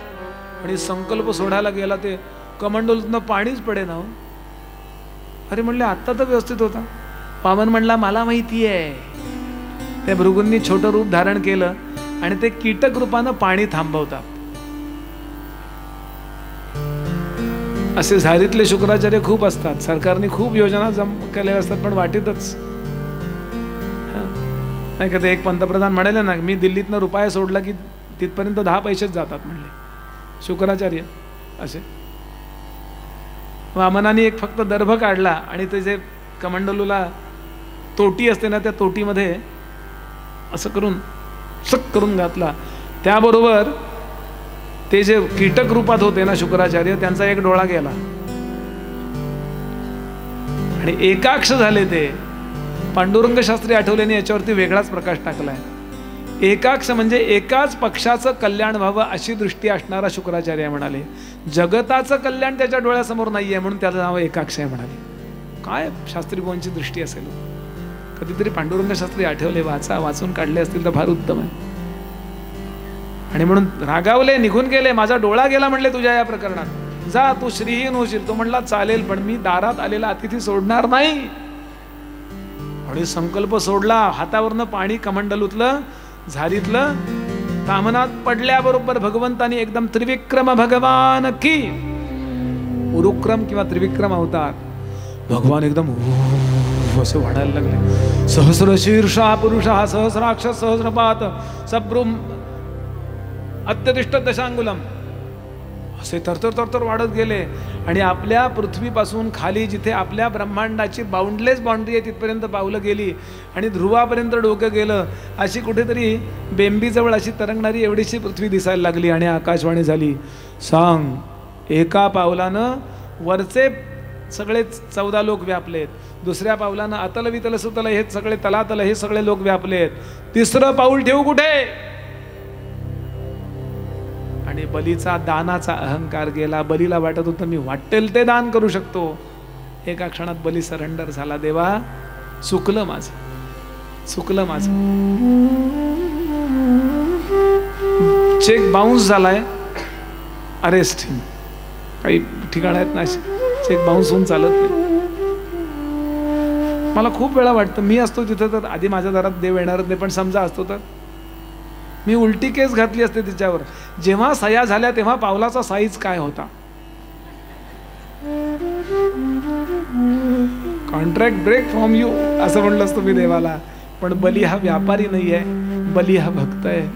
म्हणतो देवा ठीक आहे, असे हात जोडतो आणि भगवंताच्या स्वरूपाला निहाळत राहतो. कितीही संकट आलं तरी देवाच्या चरणावरची दृष्टी ज्याची हालत नाही ना, देव त्याला सांभाळतो. हे वाक्य लक्षात ठेवावं. देव त्याचा सर्वार्थानं पक्ष घेतो. व्यावहारिक दृष्टीनं त्याला अतल वितल पैकी सुतलामध्ये त्याला दडपला, सुतल लोकामध्ये त्याला राजा केला. इंद्राला इंद्राचं राज्य, ज्याचं ज्याचं जे राज्य होतं त्याला ते राज्य मिळवून दिलं. आणि आता भगवान म्हणतात तू मला तुझं सर्वस्व दिलंय म्हणून मी मलाच तुला अर्पण करून टाकतो, मी तुझा सेवक झालो. आणि आजही वामन भगवान बलीच्या दारामध्ये सुतल नावाचा लोक आहे. अतल वितल तसा सुतल लोक आहे. जसा पृथ्वी लोक आहे तसा सुतल नावाचा लोक आहे. या सुतलामध्ये बली आजही राजा आहे. अश्वत्थामा बलिर्व्यासो 7 जण चिरंजीव सांगितलेले आहेत. त्यात बली हा चिरंजीव आहे आणि त्याच्या दारामध्ये त्याचा सेवक म्हणून वामन उभे आहेत. ही गोष्ट पूर्ण सांगत चला. आता ब्राह्मणांनी असं काढून घेतलं बलीकडून असं सांगितलं जातं, तसं नाही आहे. ते काढून घेतलेलं स्वतःला ठेवलं नाही त्यांनी, ज्यांचं ज्यांचं होतं त्यांना वाटलं. आणि आपण मात्र स्वतः त्याच्या दारामध्ये अखंड सेवक म्हणून वामन उभे आहेत. एकदा रावणाने बलीच्या राज्यावर स्वारी केली अशी रामायणात कथा आहे. म्हणजे रावणाच्या चरित्रात कथा आहे. रामायणातल्या रावणाचं चरित्र जिथे आले तिथे कथा आहे. तेव्हा वामनाने बलीपर्यंत जाऊच दिला नाही, त्याला पकडला आणि 6 महिने त्याला तुरुंगात नेऊन टाकला अशी कथा आहे. रावण तर आत्ता झाला. ही कथा खूप जुनी सांगतोय मी वामनाची. म्हणून वामन त्याच्या दारात सेवेकरी आहे हे पूर्ण सांगा. म्हणजे ब्राह्मणांनी कधी असं केलेलं नाही आहे हे निश्चित कळेल लोकांना. आणि अनेक साहित्यकारांनी कथा रंगवून वेगळ्या पद्धतीनं मांडली आहे, समाज दुफळी व्हावी म्हणून. म्हणून ही कथा पूर्ण सांगत असतो मी. असो, त्या वामनांना नमस्कार करूया, त्या बलींना नमस्कार करूया. बली वामन हे दोघं जण अशी जोडी आहेत. वामनांसारखा याचक आमच्या दारात देणं अवघड आहे, पण असं काही आलं तर आम्हाला त्याला देण्याचं भाग्य लाभावं ही वामनांना प्रार्थना करूया. आणि ते सामर्थ्य आपण बलीकडं मागूया की चालेल वाटेल ते झालं तरी, पण मी भरभरून देता यावं मला सज्जन लोकांना. अशा अर्थानं ही कथा पूर्ण होते. यानंतर वामनावतारानंतर पुढची कथा येते, ती मत्स्यावताराची कथा येते. मत्स्यावताराची कथा सविस्तर सांगत नाही, पण मुद्दाम सांगतो. मत्स्यावताराची कथा कुराणात पण आलेली आहे, बायबलमध्ये पण आलेली आहे. आणि त्यांच्या आधीचा हा ग्रंथ हे आपल्याला माहिती आहे. भागवत खूप जुनं आहे, किंवा भागवताच्याही पूर्वी मत्स्य नावाचं पुराणच आहे. हजारो वर्षापूर्वी हे सगळं आहे. आणि अगदी सेम गोल्डन फिश अशी ती कथा आहे. पण वाचलं असेल तर आपल्याला, मी हे सगळं वाचून सांगतो बरं. आपल्याला मी विकत आणतो ती वस्तू, व्यवस्थित वाचून काढतो. कुराण, बायबल, राज्यघटना सगळं वाचून काढलं. मेळ मिळाला की वाचतो. असं मी जाहिरात नाही करत आहे त्याची. म्हणजे मग आपल्याला डिटेल्स कळतात. ही आयात चुकीची आहे, ही आयात चांगली आहे. पुराणातल्या याला आयात म्हणतात मंत्राला, का ती आयात केलेली असते म्हणून.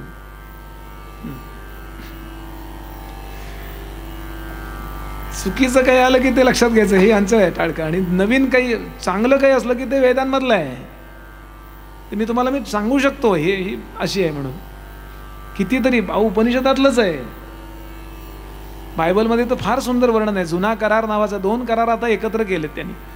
जुना करार जो होता त्यात वर्णन आहे, पांडुरंग शास्त्री आठवले नेहमी सांगायचे, त्यात स्वच्छ वचन आहे की माणूस जन्माला येताना हिंदू असतो, आम्ही त्याला बाप्तिस्मा देऊन ख्रिश्चन करतो, असं तोच स्वतः तो शिष्य येशूचा तो मान्य करतोय.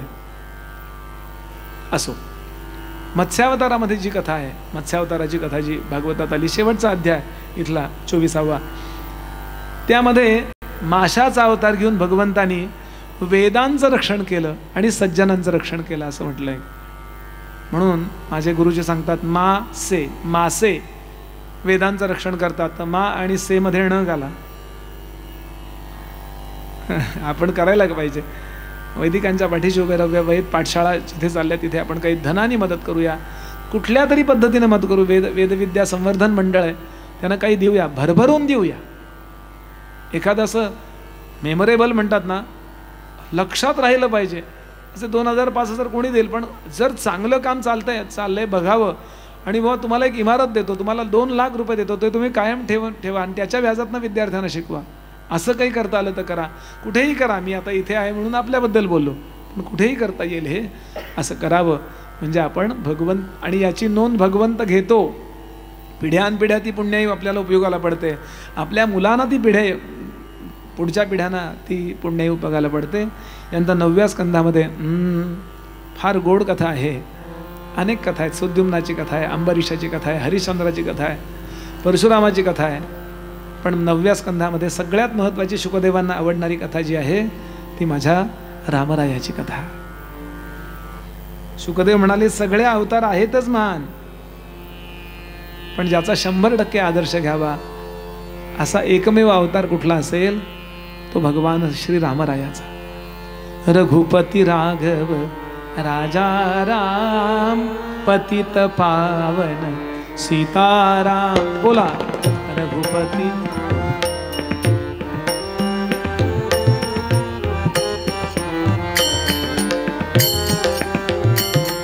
रघुपती राघव राजा राम पतित पावन सीताराम.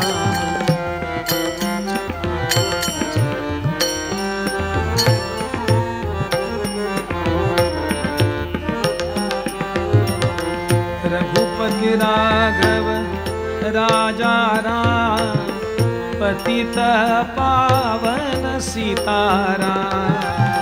रघुपती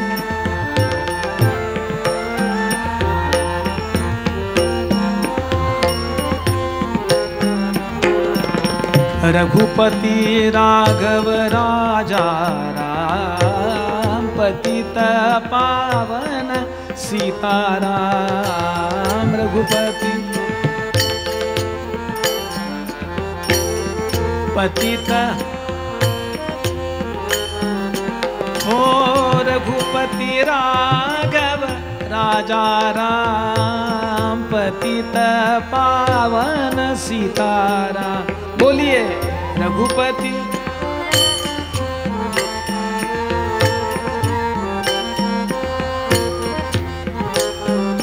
ओ रघुपती राघव राजा राम पतित पावन सीताराम.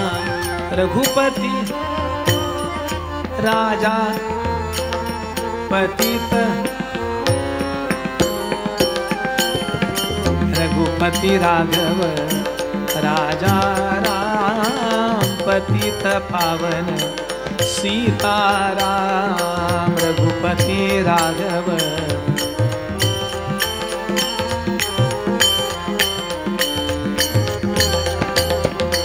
रघुपती राघव राजा राम पतित पावन सीताराम. रघुपती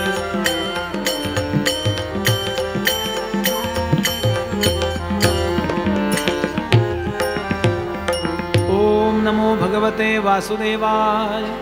ओम नमो भगवते वासुदेवाय. ओम नमो भगवते.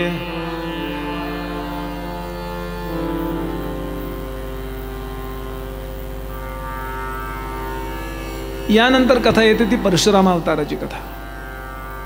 मी एक एक वाक्यात त्याकरता सांगतोय कारण कृष्णावताराला आपल्याला न्याय देता आला पाहिजे. म्हणजे कुठली तरी कथा व्यवस्थित पाहायची, काही कथा शॉर्टमध्ये असं. गंगावतरणाची कथा, हरिश्चंद्राची कथा, रामांची कथा आणि वास्तविक आधी झाली आहे पण नंतर सांगितली परशुरामांची कथा शुकदेवांनी. परशुराम हा असा अवतार आहे ज्या अवताराने केवळ आपल्या परशुनी सगळ्या क्षत्रियांच्या मध्ये जरब बसवली. परशुरामांची आई क्षत्रिय आहे, रेणू नावाच्या राजाची मुलगी आहे रेणुका, आणि वडील जमदग्नी. जेव्हा क्षत्रियत्व सांभाळत नाही त्यावेळेला त्यांना सुद्धा कोणीतरी वटणीवर आणण्याची गरज होती. तो काळ तसा होता. म्हणून परशुरामांची सविस्तर कथा सांगून इथे शुकदेव थांबले. अनेक वंश सांगितलेत. भरताचा वंश सांगितला, दुष्यंत सांगितला, दुष्यंताचा मुलगा भरत सांगितला, भरताचा पुत्र त्याची कथा, त्यानंतर दानशूर रंतिदेव जो होता त्याची कथा, दिवोदासाचा वंश, वृक्षाचा वंश, जरासंध कसा जन्माला आला ती कथा येते, पार्थाची कथा येते, दुर्योधनाची कथा येते, ययाती पुत्र जे आहेत ते अनु, दुर्यू, दुर्वसू, यदू यांची कथा येते आणि यादव वंशाचं वर्णन येतं. आणि 9वा स्कंध समाप्त होतो, 10व्या स्कंधाला सुरुवात होतीये. राजा म्हणाला, महाराज आता मला सोमवंश म्हणजे चंद्रवंश सांगा आणि माझ्या कृष्णाची कथा सांगा हो. म्हणले राजा सावध आहेस ना, कारण 10वा जो स्कंध आहे तो फार महत्वाचा आहे बरं का. 10वा आणि 11 हे 2 स्कंध अतिशय महत्वाचे आहेत. का? त्यामध्ये सगुण आणि निर्गुण याचं एक कॉम्बिनेशन आहे, एक समीकरण आहे. सगुणावर प्रेम कसं करावं आणि निर्गुण निष्ठा कशी ठेवावी. हे 10वा आणि 11वा स्कंद फार महत्वाचा आहे. गोड गोड असं भगवंताचं रूप कसं होतं, कसा आला तो गोकुळामध्ये, मथुरेमध्ये अवतरून तो कसा आला. या विश्वाला निर्माण करणारा, विश्वाचं परिपालन करणारा, विश्वाचा संहार करणारा तो ईश्वर विष्णू होतो. आणि विष्णू म्हणजेच ईश्वर जेव्हा कृष्णावतार होतो त्यावेळेला आपल्या पूर्ण कलांनी अवतरित होतो. म्हणजे कारण काय घडलं. राजा रामरायांचा अवतार झाला आणि त्यानंतर सगळं जग ऑलबेल चाललंय. राम जेव्हा आपल्याला मिळाले तेव्हा सगळे लोक रामासारखे व्हायला लागले. रामांपासून एकपत्नी विवाहाचा प्रसंग आलाय लक्षात घ्या. एक पत्नी हे आदर्श कोणी स्थापन केलाय. रामांच्या वडिलांची पण 3 लग्न झाली आहेत. रामानी मात्र एक पत्नी, एक वचनी, एक बाणी, सगळं आदर्श. आणि सगळे लोक असे आयडॉल कोणाला मानतायत? रामाना. काय होतं, पोलिसांची गरज कधी लागते? चोर वाढले तर, न्यायालय, अमकं तमकं, हॉस्पिटल, कशाला? पेशंट वाढले तर. सगळंच चांगलं चाललंय, त्यामुळे या सिस्टीम सगळ्या वीक होऊन गेल्या हो. म्हणजे रामांच्या वेळेला वर्णन आहे की रामांच्या वेळेला वृद्धाश्रम होते का? म्हणले होते, पण ते ओस पडलेले होते. म्हणले झाडायला फक्त माणसं ठेवली होती. म्हणले कोणीच नाही. हॉस्पिटल्स होती का? होती. म्हणले पण एकही हॉस्पिटलमध्ये एकही पेशंट नाही, कारण सगळेच जण आरोग्य. एकदा तुम्ही नियमावली पाळली की आरोग्य चांगलं राहणार आहे. असं रामांचं राज्य होतं, म्हणून रामराज्य. नुसतं इन्फ्रास्ट्रक्चर चांगलं नव्हतं, माणसांची वृत्ती चांगली होती. अतृप्तीचा कुठे न वावर नगरी घरी अंतरी, असं वर्णन आहे. पण हळूहळू माणसं बिघडायला लागली. जरासंध पहिला जन्माला आला, त्याला कालयवन येऊन मिळाला आणि कंस बिंस अशा टीम जमा झाल्या नाही का. आजही असंच आहे की नाही, असे सगळे लोक एकत्र होतात. एरवी त्यांचं पटत नसतं, पण कृष्णाला हरवण्याकरता सगळे लोक एकत्र. आणि मग त्या वाईट लोकांच्या वागण्याचा त्रास होतो पृथ्वीला. आणि पृथ्वीनं प्रार्थना केली कोणाची? स्वतः भगवान विष्णूंची. धाव रमापते ज्ञान विलासा, धाव रमापते ज्ञान विलासा, धाव रमापते ज्ञान.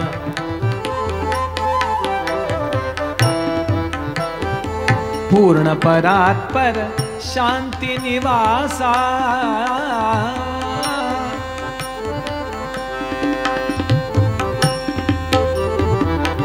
पूर्ण परात्पर शांती निवासा, पूर्ण परात्पर शांती निवासा, पूर्ण परात्पर शांती निवासा, धाव रमापते ज्ञान विलासा, धाव.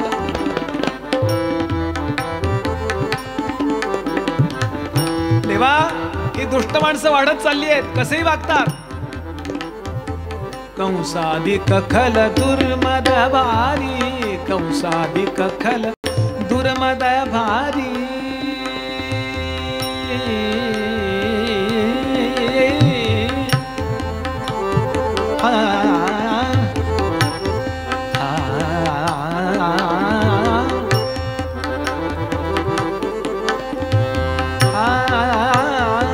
कंसाधिक खल दुर्मद भारी, गोद्विज देखुनी त्याना मारी, गोद्विज देखुनी त्याना मारी, धर्म न ठेविती हे अविचारी, धर्म न ठेविती हे अविचारी, तोड विभो भयदायक फासा, धाव रमा धाव, धाव रमा धाव रमा, धाव धाव धाव भगवंता धाव. अरे गाई मारतायत, हे सज्जनांना त्रास देतात, कुणालाही ठार करतायत, कुणाच्याही घरी घुसतायत, कुणाच्याही स्त्रिया पळवतायत. आज सुद्धा काही भागात असं चाललंय की नाही. काही वर्षापूर्वी जम्मूच्या मुख्य चौकामध्ये जो मोठा टॉवर आहे तिथे भारताचा ध्वज ठेवून त्याच्यावर गाय कापली होती, आठवते का तुम्हाला? तो व्हिडिओ बघितला असेल आपण. अशी अवस्था झाल्यानंतर आपण तळमळ येते की नाही, अरे नाही ये बाबा, काय होणार आहे भारताचं? हे तुम्ही आम्ही नव्हे, संतांनी पण प्रार्थना केली. तुकोबांचा अभंग आहे, देवा हा तुझा लाडका देशात परी त्याचा पुरता झाला नाश. अनेक अवतार तू भारतात घेतलेस ना, सगळीकडे घेतलेत बरं. पृथ्वीवर सगळ्या देशांमध्ये अवतार झालेत भगवंताचे. मगाशी सांगितलेले 3 अवतार तिकडे झालेत, कॅनडाच्या इथे. पण हा भारत, अत्रापि भारत श्रेष्ठ हा जम्बूद्वीपे विशेषतः. तेव्हा काय परिस्थिती आहे ही? जेव्हा सज्जनाचं अंतःकरण तळमळताना तेव्हा देवाला अवतार घ्यावा असं वाटतो. परित्राणाय साधूना. आणि विष्णूने सांगितलं काय काळजी करू नका, अवतार घेतो मी. आता यांना आनंद झाला. ऋषी मंडळी आणि शिष्टमंडळ, पृथ्वी सगळे निघाले. पृथ्वी म्हणजे पृथ्वीची देवता, माधवी नाव आहे तिचं बरं. पृथ्वीमध्ये एक देवता आहे माधवी, सीते करता ती प्रकट झाल्याचं आपण ऐकतो. सीतामाईंना गुप्त केलं ना शेवटी, त्यावेळेला ती प्रकट झाली. ती या पृथ्वीमध्ये देवता आहे. नर्मदा मैया पाणी रूपानं आहे, ते आदिभौतिक स्वरूप आहे. नर्मदा प्रकट झाली आणि गजानन महाराजांना, गोंदवलेकर महाराजांना दर्शन दिलं, अशा कथा आपण ऐकतो. आजही नर्मदा मैया मकरवाहिनी आजही आहे, मगरीवर बसलेली आहे ती. गंगा प्रकट झाली नाही का, ती भीष्मांची माता. तसं पृथ्वीची देवता माधवी ती परत निघाली.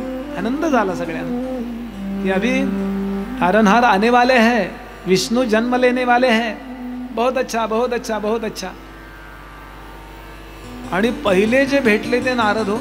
चांगली बातमी आपण कोणाला तरी देतो की नाही, अहो कळलं का तुम्हाला? स्वामी समर्थ मंगल कार्यालयात काय छान भागवत चाललंय. मुख्य 8:30ला सगळ्यांना हा विषय आहे. गंमत करतोय मी.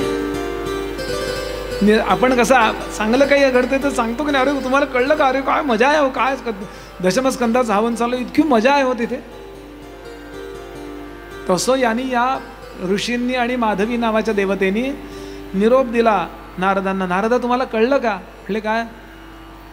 भगवान जन्माला येणार आहेत. त्यांनी चेहराच टाकला. कसा टाकला म्हणे? आमचे दासगणू महाराज सांगायचे. म्हणले 5 मुलींच्या पाठीवर मुलगा व्हावा आणि महिन्याभरानं पेढे वाटायला त्या मुलाला घेऊन आई वडील बाहेर पडले. आणि ज्याला पहिला पेढा दिला आणि सांगितलं 5 मुलींच्या पाठीवर मुलगा झाला बरं का, ज्याला पेढा दिला तो कुटुंब नियोजन अधिकारी, तो कसा चेहरा टाकेल तसा म्हणे नारदांनी चेहरा टाकला.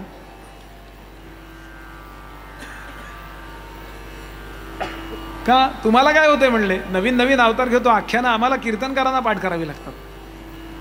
म्हणजे तुम्हाला काही कळत नाही, म्हणले तुम्ही. आणि नारद आले की क्षीरसागरावरती. भगवान आता बॅगच भरत होते, निघायचे म्हणल्यावर. गदा भरली का, अमकं भरलं का, तमकं शंख भरला का. लक्ष्मी म्हणली आधी चार्जर घ्या. पण स्वामी तिन्ही जगाचा चार्जर विना भिकारी असा आहे. आई विना नाही. गंमत सोडून द्या. नारदांनी सांगितलं देवा अवतार घ्यायचा नाही, परत जिथनं सामान साहित्य घेतलं ते ठेवून दे. तर विष्णू म्हणले अरे पण ते असं म्हणत होते. अजिबात नाही. ते पण म्हणले का नाही अवतार घेऊ मी? का? वराह झालात, एकट्या हिरण्याक्षाचा उद्धार केलात. नरसिंह झालात, एकट्या हिरण्यकश्यपूचा आणि प्रल्हादाचा, दोघांचा उद्धार फक्त केला. अरे परवडतं कसं तुला एक एक माणसा करता एक एक अवतार घेणं? इतके पापी लोक वाढलेत तिथले पृथ्वीवरचे. स्वर्ग झाडायला, वैकुंठ झाडायला माणूस नाही अशी अवस्था आहे. आणि नरकामध्ये माणसं अंडरग्राऊंड कन्स्ट्रक्शन बांधून राहत आहेत. म्हणजे पापी वाढलेत लोक. पाप्यांचा उद्धार करायचा असेल तर अवतार घे.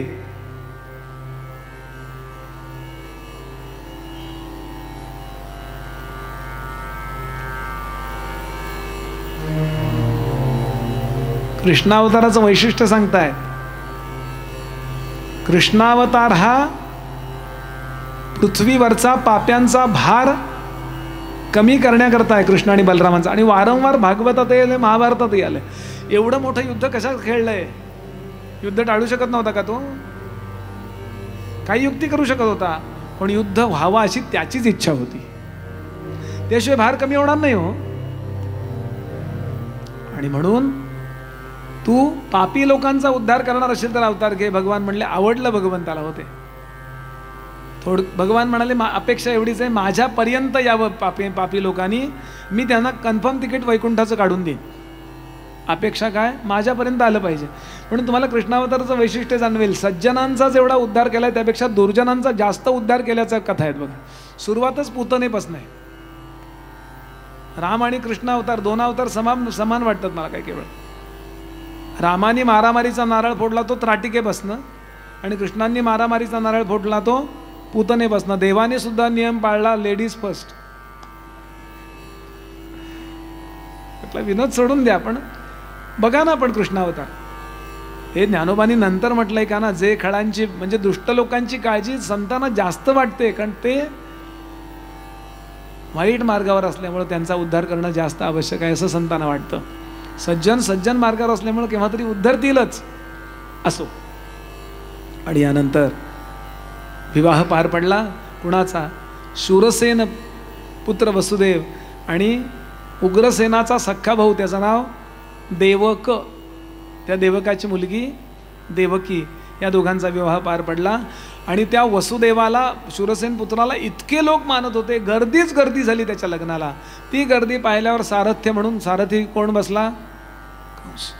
कारण गर्दी पाहिली की राजकारणी लोकांची डोकी चालायला लागतात. लगेच त्यांचे फोटो बॅनर असतात की नाही वारीच्या वगैरे. वारी निघाली की वारीत अमक्या घाटात असतात की नाही ते मोठे बॅनर, वारकऱ्यांचे हार्दिक स्वागत. क्षमा करा मला, त्या कधी तू वारीला गेलास का म्हणलं कधी? मला काही रागवायचं याच्याबद्दल नाही. तुम्ही त्याच्याकरता डिवोट काही इतकी तुम्ही हज हाऊस बांधली, वारकरी भवन एक तरी बांधलं का? पण गर्दी पाहिली की लगेच आले पुढे. असाच होता कंस. हे फक्त नावं बदलून येतात, लक्षात घ्याल. बाकी काही नाही. म्हणून सावधान राहा. 20 तारखेला जर तुम्हाला तुमच्या पुढच्या पिढ्या हिंदू राहाव्यात वाटत असेल तर आज जे हिंदूंच्या पाठीशी आहेत त्यांच्या पाठीशी राजकारणाच्या दृष्टीने उभे राहा. तळमळीने सांगतो मी आपल्याला. बस जर तुमच्या 2-4 एकदम होणार नाही आहे ही गोष्ट, हळूहळू पॉयझनिंग होत मग आपल्या पुढच्या पिढ्यांना कुठला धर्म स्वीकारावा लागेल माहिती नाही.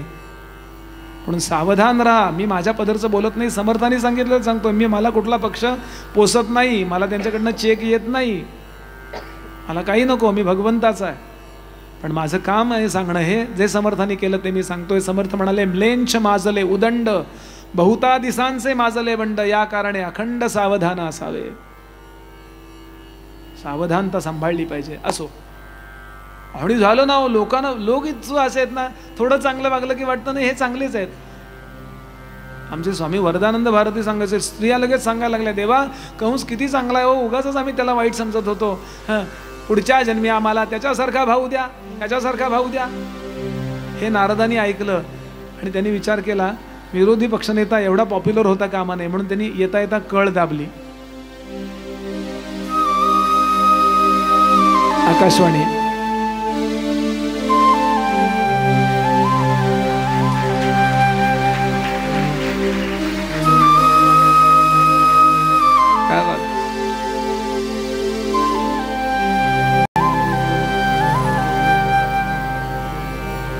ये आकाशवाणी अमरावती है और आज रविंद्र मित्तल से समाचार सुनिए. ये जो यात्रा चल रही है उसमें सारथ्य करने वाला कंस देवकी के 8वें गर्भ से मारा जाएगा और समाचार समाप्त हुए.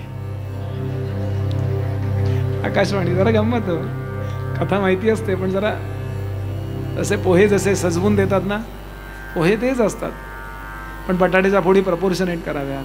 वाटाणे ते काय मटार प्रपोर्शनेट घालावेत, कोथिंबीर व्यवस्थित घालावी, खोबरं व्यवस्थित घालावं आणि गरम गरम अशा बाऊलमध्ये द्यावेत गरम पोहे. असे सपाट्याच्यात दिले ना की लगेच गार होतात. असे दिले की ते गरम गरम राहतात. तसं आम्हाला आमच्या गुरुजनांनी, माझ्याकडेच नाही गुरुजनांनी शिकवलं. कथा अशी सांगा की ती लोकांना मुद्दा तर कळला पाहिजे पण कंटाळही येतं कामा नये. आणि झालो अशी गरजे अंबरी नभोवाणी, अशी गरजे अंबरी नभोवाणी, अशी गरजे.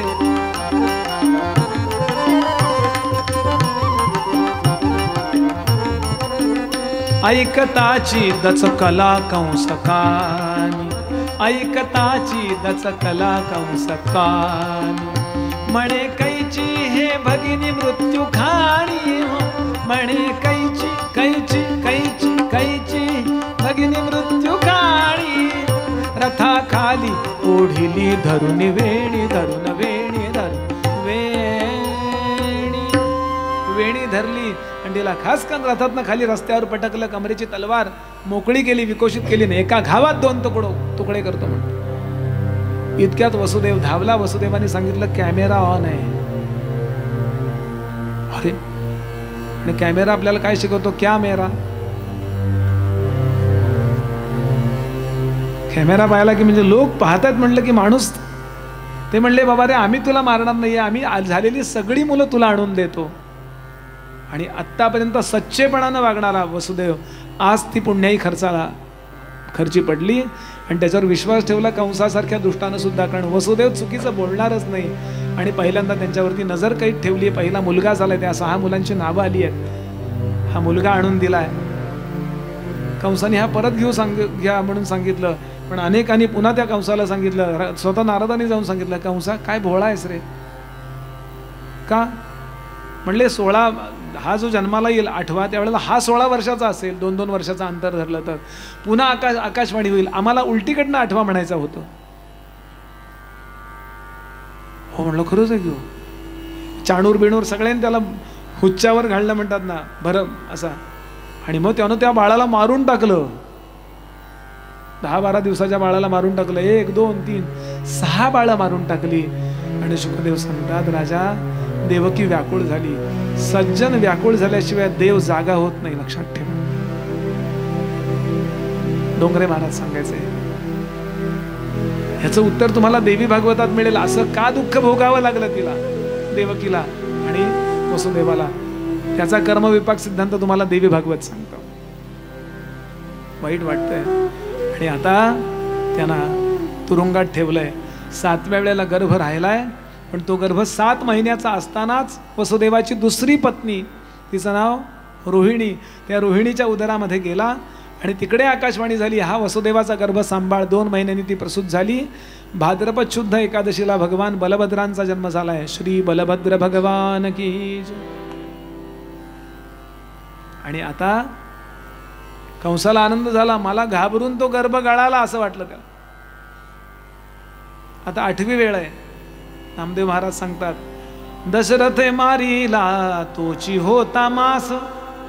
दशरथांनी श्रावण बाळाला मारलं ना, हे ज्या महिन्याला नाव आहे तो महिना होता श्रावण मास. 8वा महिना आहे. त्यात वद्य अष्टमी. 8व्या महिन्यात पोरं जन्माला, पूर्वीच्या काळी 9 महिने घ्यायचेच होत. तब्येत आरोग्य चांगलं असेल तेव्हा 9 महिने घेतच बाळते. 9 महिने 9 दिवस सांगितले. ते काहीतरी मिसमॅनेजमेंट असेल म्हणून ते लवकर येतात. त्यामुळं थोडे लोक शिथिल होते. आणि आत्ताच्या भाषेत बोलतो, 12:30ला जन्म झाला असेल तर 10:30च्या दरम्यान घडलेली गोष्ट आहे. तुरुंगात आहेत. त्या तुरुंगाला दगडी भिंत आहेत. त्या दगडी भिंतीमध्ये लोखंडाच्या बेड्या आहेत. त्या चिंडलेल्या आहेत, लिंपलेल्या आहेत. आणि त्या या दोघांच्या अंगाला आहेत. 8 दरवाजे आहेत त्याला इकडून. आणि त्या 8ही दरवाजांना लोखंडाचे जाड दरवाजे आहेत बाहेर पडायला. आणि त्याला कुलपं लावलेली आहेत. प्रत्येक ठिकाणी 2-2 म्हणजे 16 लोक उभे आहेत बाहेर, दांडपट्टे वगैरे घेऊन, तलवारीन भाले घेऊन. कसं काय बाहेर पडणार? पण जसे जसे 10-10:30 वाजले तसे तसे त्यांचे कीर्तनातले श्रोते झाले. आणि 10:30च्या दरम्यान आत्ताच्या भाषेत बोलतो, भगवान 8 वर्षाच्या रूपात प्रकट झाले. 8 वर्षाचे विष्णू. सजल नीरदश्याम तनू नवरत्न खचित सौवर्ण मुकुट शिरपे चतुरावरी कलग विराजित कुटिलालक निटिलासी कस्तु तिलक केशरी गंधार्या आनंदाचा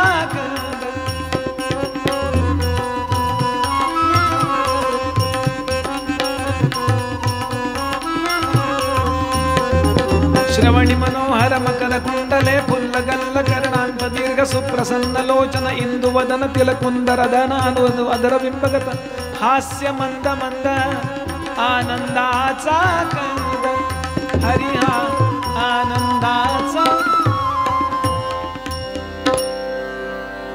आणि इतका आनंद भगवंताला पाहिल्यावर देवकीने नमस्कार केला. ती म्हणाली मी नमस्कार करते भगवंता तुला. 8 वर्षाचे विष्णू, नमस्कार करू नका, मी तुमचा मुलगा आहे. हा मुलगा एकदम 8 वर्षाचा असतो वाटतं. म्हणले मी तुमच्या पोटी जन्माला येणार हे सांगायला आलोय. पहिल्या जन्मामध्ये तुम्ही कश्यप आणि आदिती होतात तेव्हा मी वामन झालो. दुसऱ्या जन्मामध्ये तुम्ही सुतपा नावाचे सज्जन आणि त्यांची पत्नी कृष्णा, तेव्हा मी कृष्णागर्भा झालो. आता मी तुमच्या पोटी अवतरणार आहे. वसुदेव आणि देवकी यांच्या पोटी विष्णू अवतरणार आहेत हे मी तुला खात्री द्यायला आलोय ग आई. लगेचच्या लगेच मला एकदा स्तन्य पाज आणि आई मला त्या टोपलीमध्ये ठेवायचं. वसुदेवानं सांगितलं बाबा, आणि मला पलीकडे नदीच्या पलीकडे गोकुळ नावाचं जे खेड आहे जिथे तुमची दुसरी पत्नी आहे रोहिणी, तिथे यशोदा पण आहे, नंद आहे, नंद तिथला मुख्य आहे. नंदाच्या पोटी यशोदेच्या पोटी माझी बहीण तिथे जन्माला येतीये. तिला इकडे घेऊन यायचं, मला तिथे ठेवायचं. म्हणजे म्हणजे मी सांगतो तेवढा ऐका, काळजी करू नका, 11 वर्षांनी मी परत येईन, कुठली काळजी करू नका, सगळं चांगलं होईल. ती परत आली की तुम्हाला तुरुंगातून सोडवेल, कारण मला तिकडं लोणी खायचंय, मजा मजा करायची, काला खायचा आहे. तुम्हाला इथं तुरुंगात ठेवून मी तिकडं मजा करणारा मुलगा आणि सून नाही आहे. आई वडिलांची काळजी कशी घ्यावी कृष्ण जन्माला येण्यापूर्वी शिकवतात. आणि भगवान अंतर्धान पावले. काही 4 फुलं मला द्या. 2दा जन्म आहे त्याचा, एकदा मथुरेत आणि एकदा गोकुळात आहे. गोकुळात जेव्हा जन्म होईल ना त्यावेळेला सगळ्यांनी जोरात म्हणजे आपण पुढच्या सोहळा करू, पण जय जयकार करा.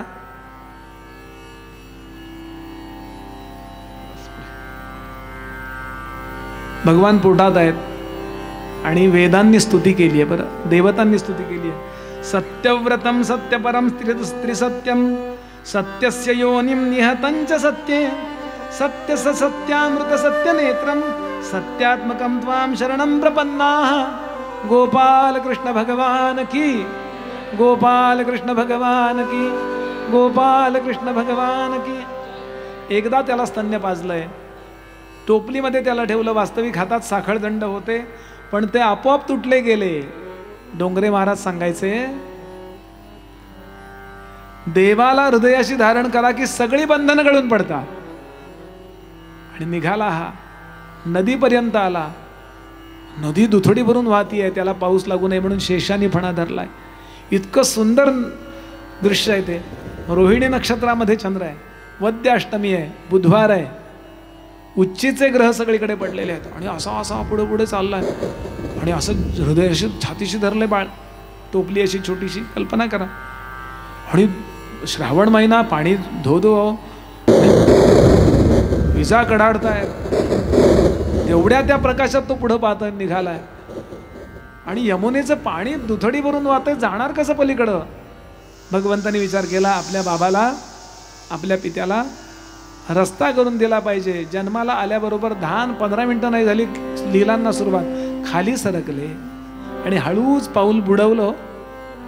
हा पुढं बघत होता, तेवढ्यात त्यांनी सुरुवात. कुशीवर वळायला आमच्या पोराला किती दिवस लागतात, पण तो अवतारच आहे.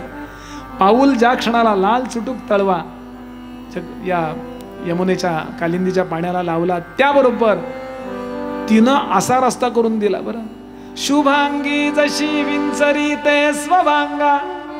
शुभांगी म्हणजे स्त्री. जशी भांग विंचरते आणि मध्ये असं आपल्या पतीच्या नावाने शेंदूर लावायला ठेवते ना जागा, शुभांगी जशी. सांगितल्यावर यायचं, सांगितल्याशिवाय यायचं नाही.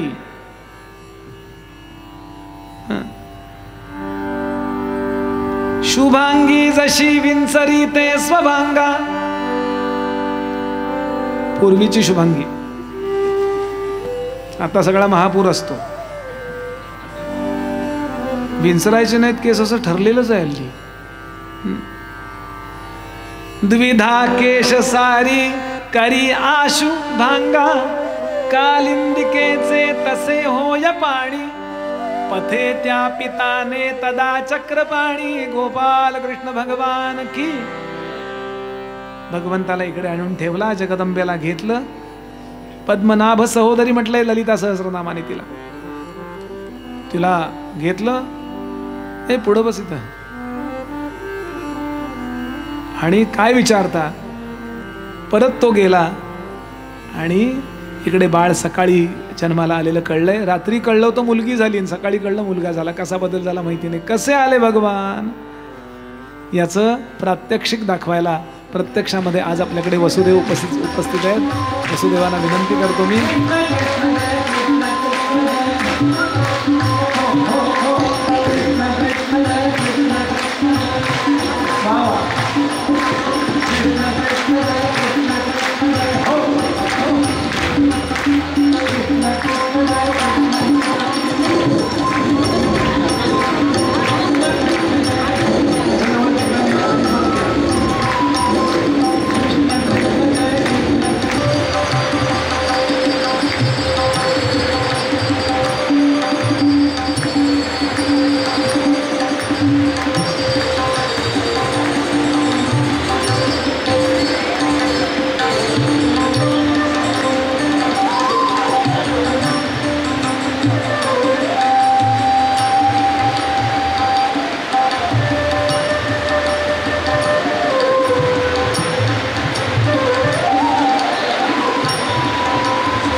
कल्पना करा, आज आपल्याला इथे एवढा आनंद असेल तर त्यावेळेला काय आनंद झाला असेल.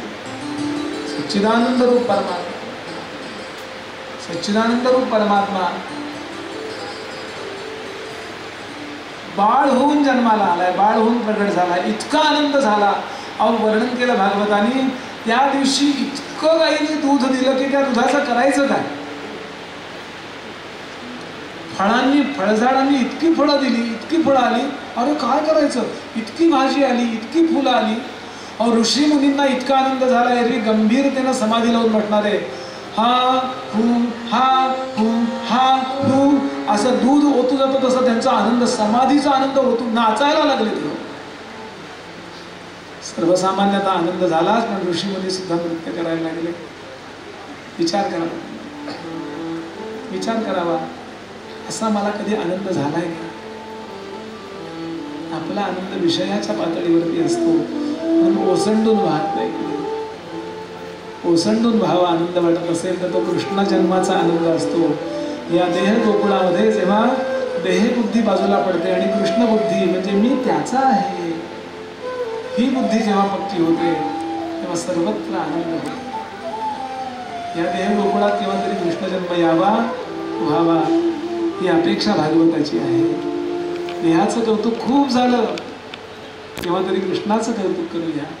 कृष्ण म्हणजे आपल्याला जिवंत ठेवणारं तत्व, तिकडे बघूया. बुद्धीनी, सगळ्या ज्ञानेंद्रियांनी, सगळ्या श्रवणी गायी, रूपी रसी गायी, गंधी गायी आणि मनेरी नावाची गाय, सगळ्या गायी त्याच्याकडे जेव्हा बघतात, तिच्या अधीन होतात, तिची बासरी जेव्हा ऐकतात, भगवंताचा जेव्हा पावा ऐकतात, तेव्हा खऱ्या अर्थानं समाधीचा आनंद, रासलीलेचा आनंद इथेच होतो. उद्या ते बघायचं आपल्याला. उद्या काला आहे, दही का आला, त्यामुळे जास्त लोक आले तर आम्हाला म्हणायचा अधिकार नाही का आला. दही हंडी आहे उद्या. त्यानंतर उद्या गोवर्धन पूजा आहे आणि उद्या रासलीला आहे. जास्तीत जास्त लोकांनी या. प्रपंच तर रोजचा आहे. बरं, इथेच थांबूया. सगळ्यांनी माझ्या पाठोपाठ म्हणा आणि मग हे पद संपलं की आरती लावायची. सगळ्यांनी माझ्या पाठोपाठ म्हणा, देवा मी जिथे जाईन तिथे तुझी कृपादृष्टी माझ्यावरती राहू दे. बरं, प्रार्थना देवा तुलाही, बोला, तू सदा जवळी राहा, सदा जवळी राहा. मी जिथे जाईन तेथे, मी जिथे जाईन तेथे प्रेम दृष्टीने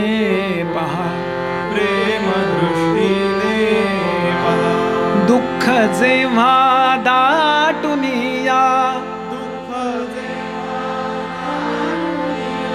भार होतो अंतरी मी कसे विनवू तुला रे धाव तू गरुडा परी संकटाशी झुंजण्याला हात दे मजला 10 मी जिथे जाईन तेथे प्रेम दृष्टीने पहा स्वैर वेगे जीवनाचा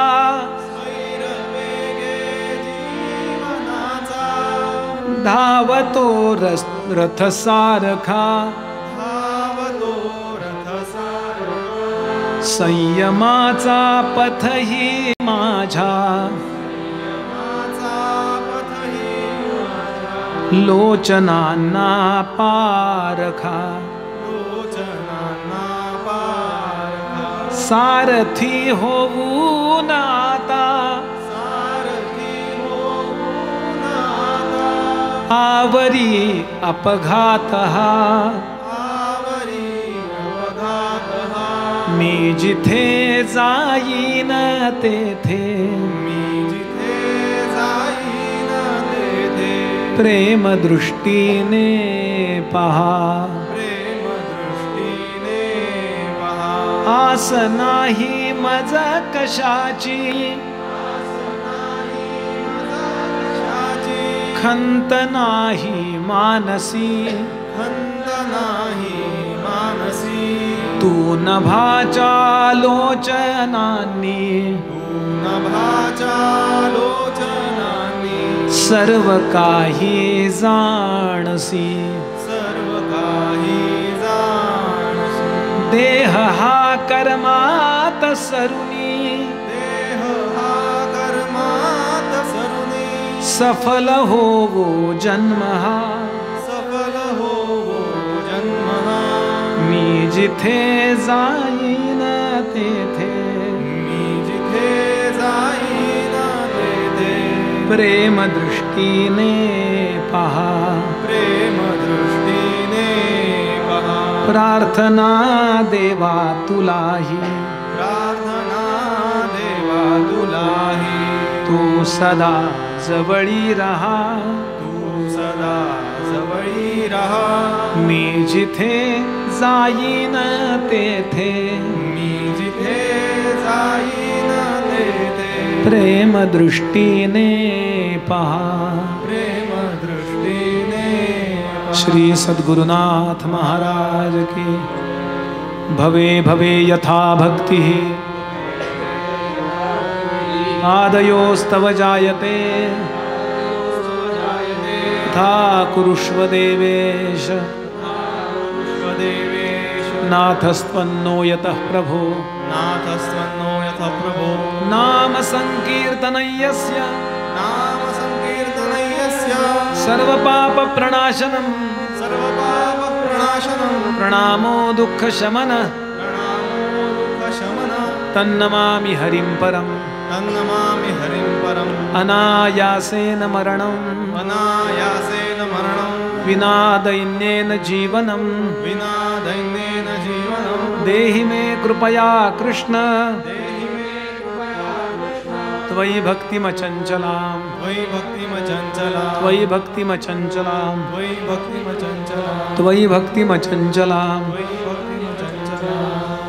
जय हो जय श्री भागवता आरती करू भगवंता जय हो जय श्री आरती करू तुझा श्री शुक मुनीने परम भक्तीने नाना परीने गायिले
राजाधिराज प्रभु रामचंद्र भगवान की जय। भगवान श्री गोपाल कृष्ण महाराज की जय। सब संतन की जय। श्री सुखदेव जी महाराज।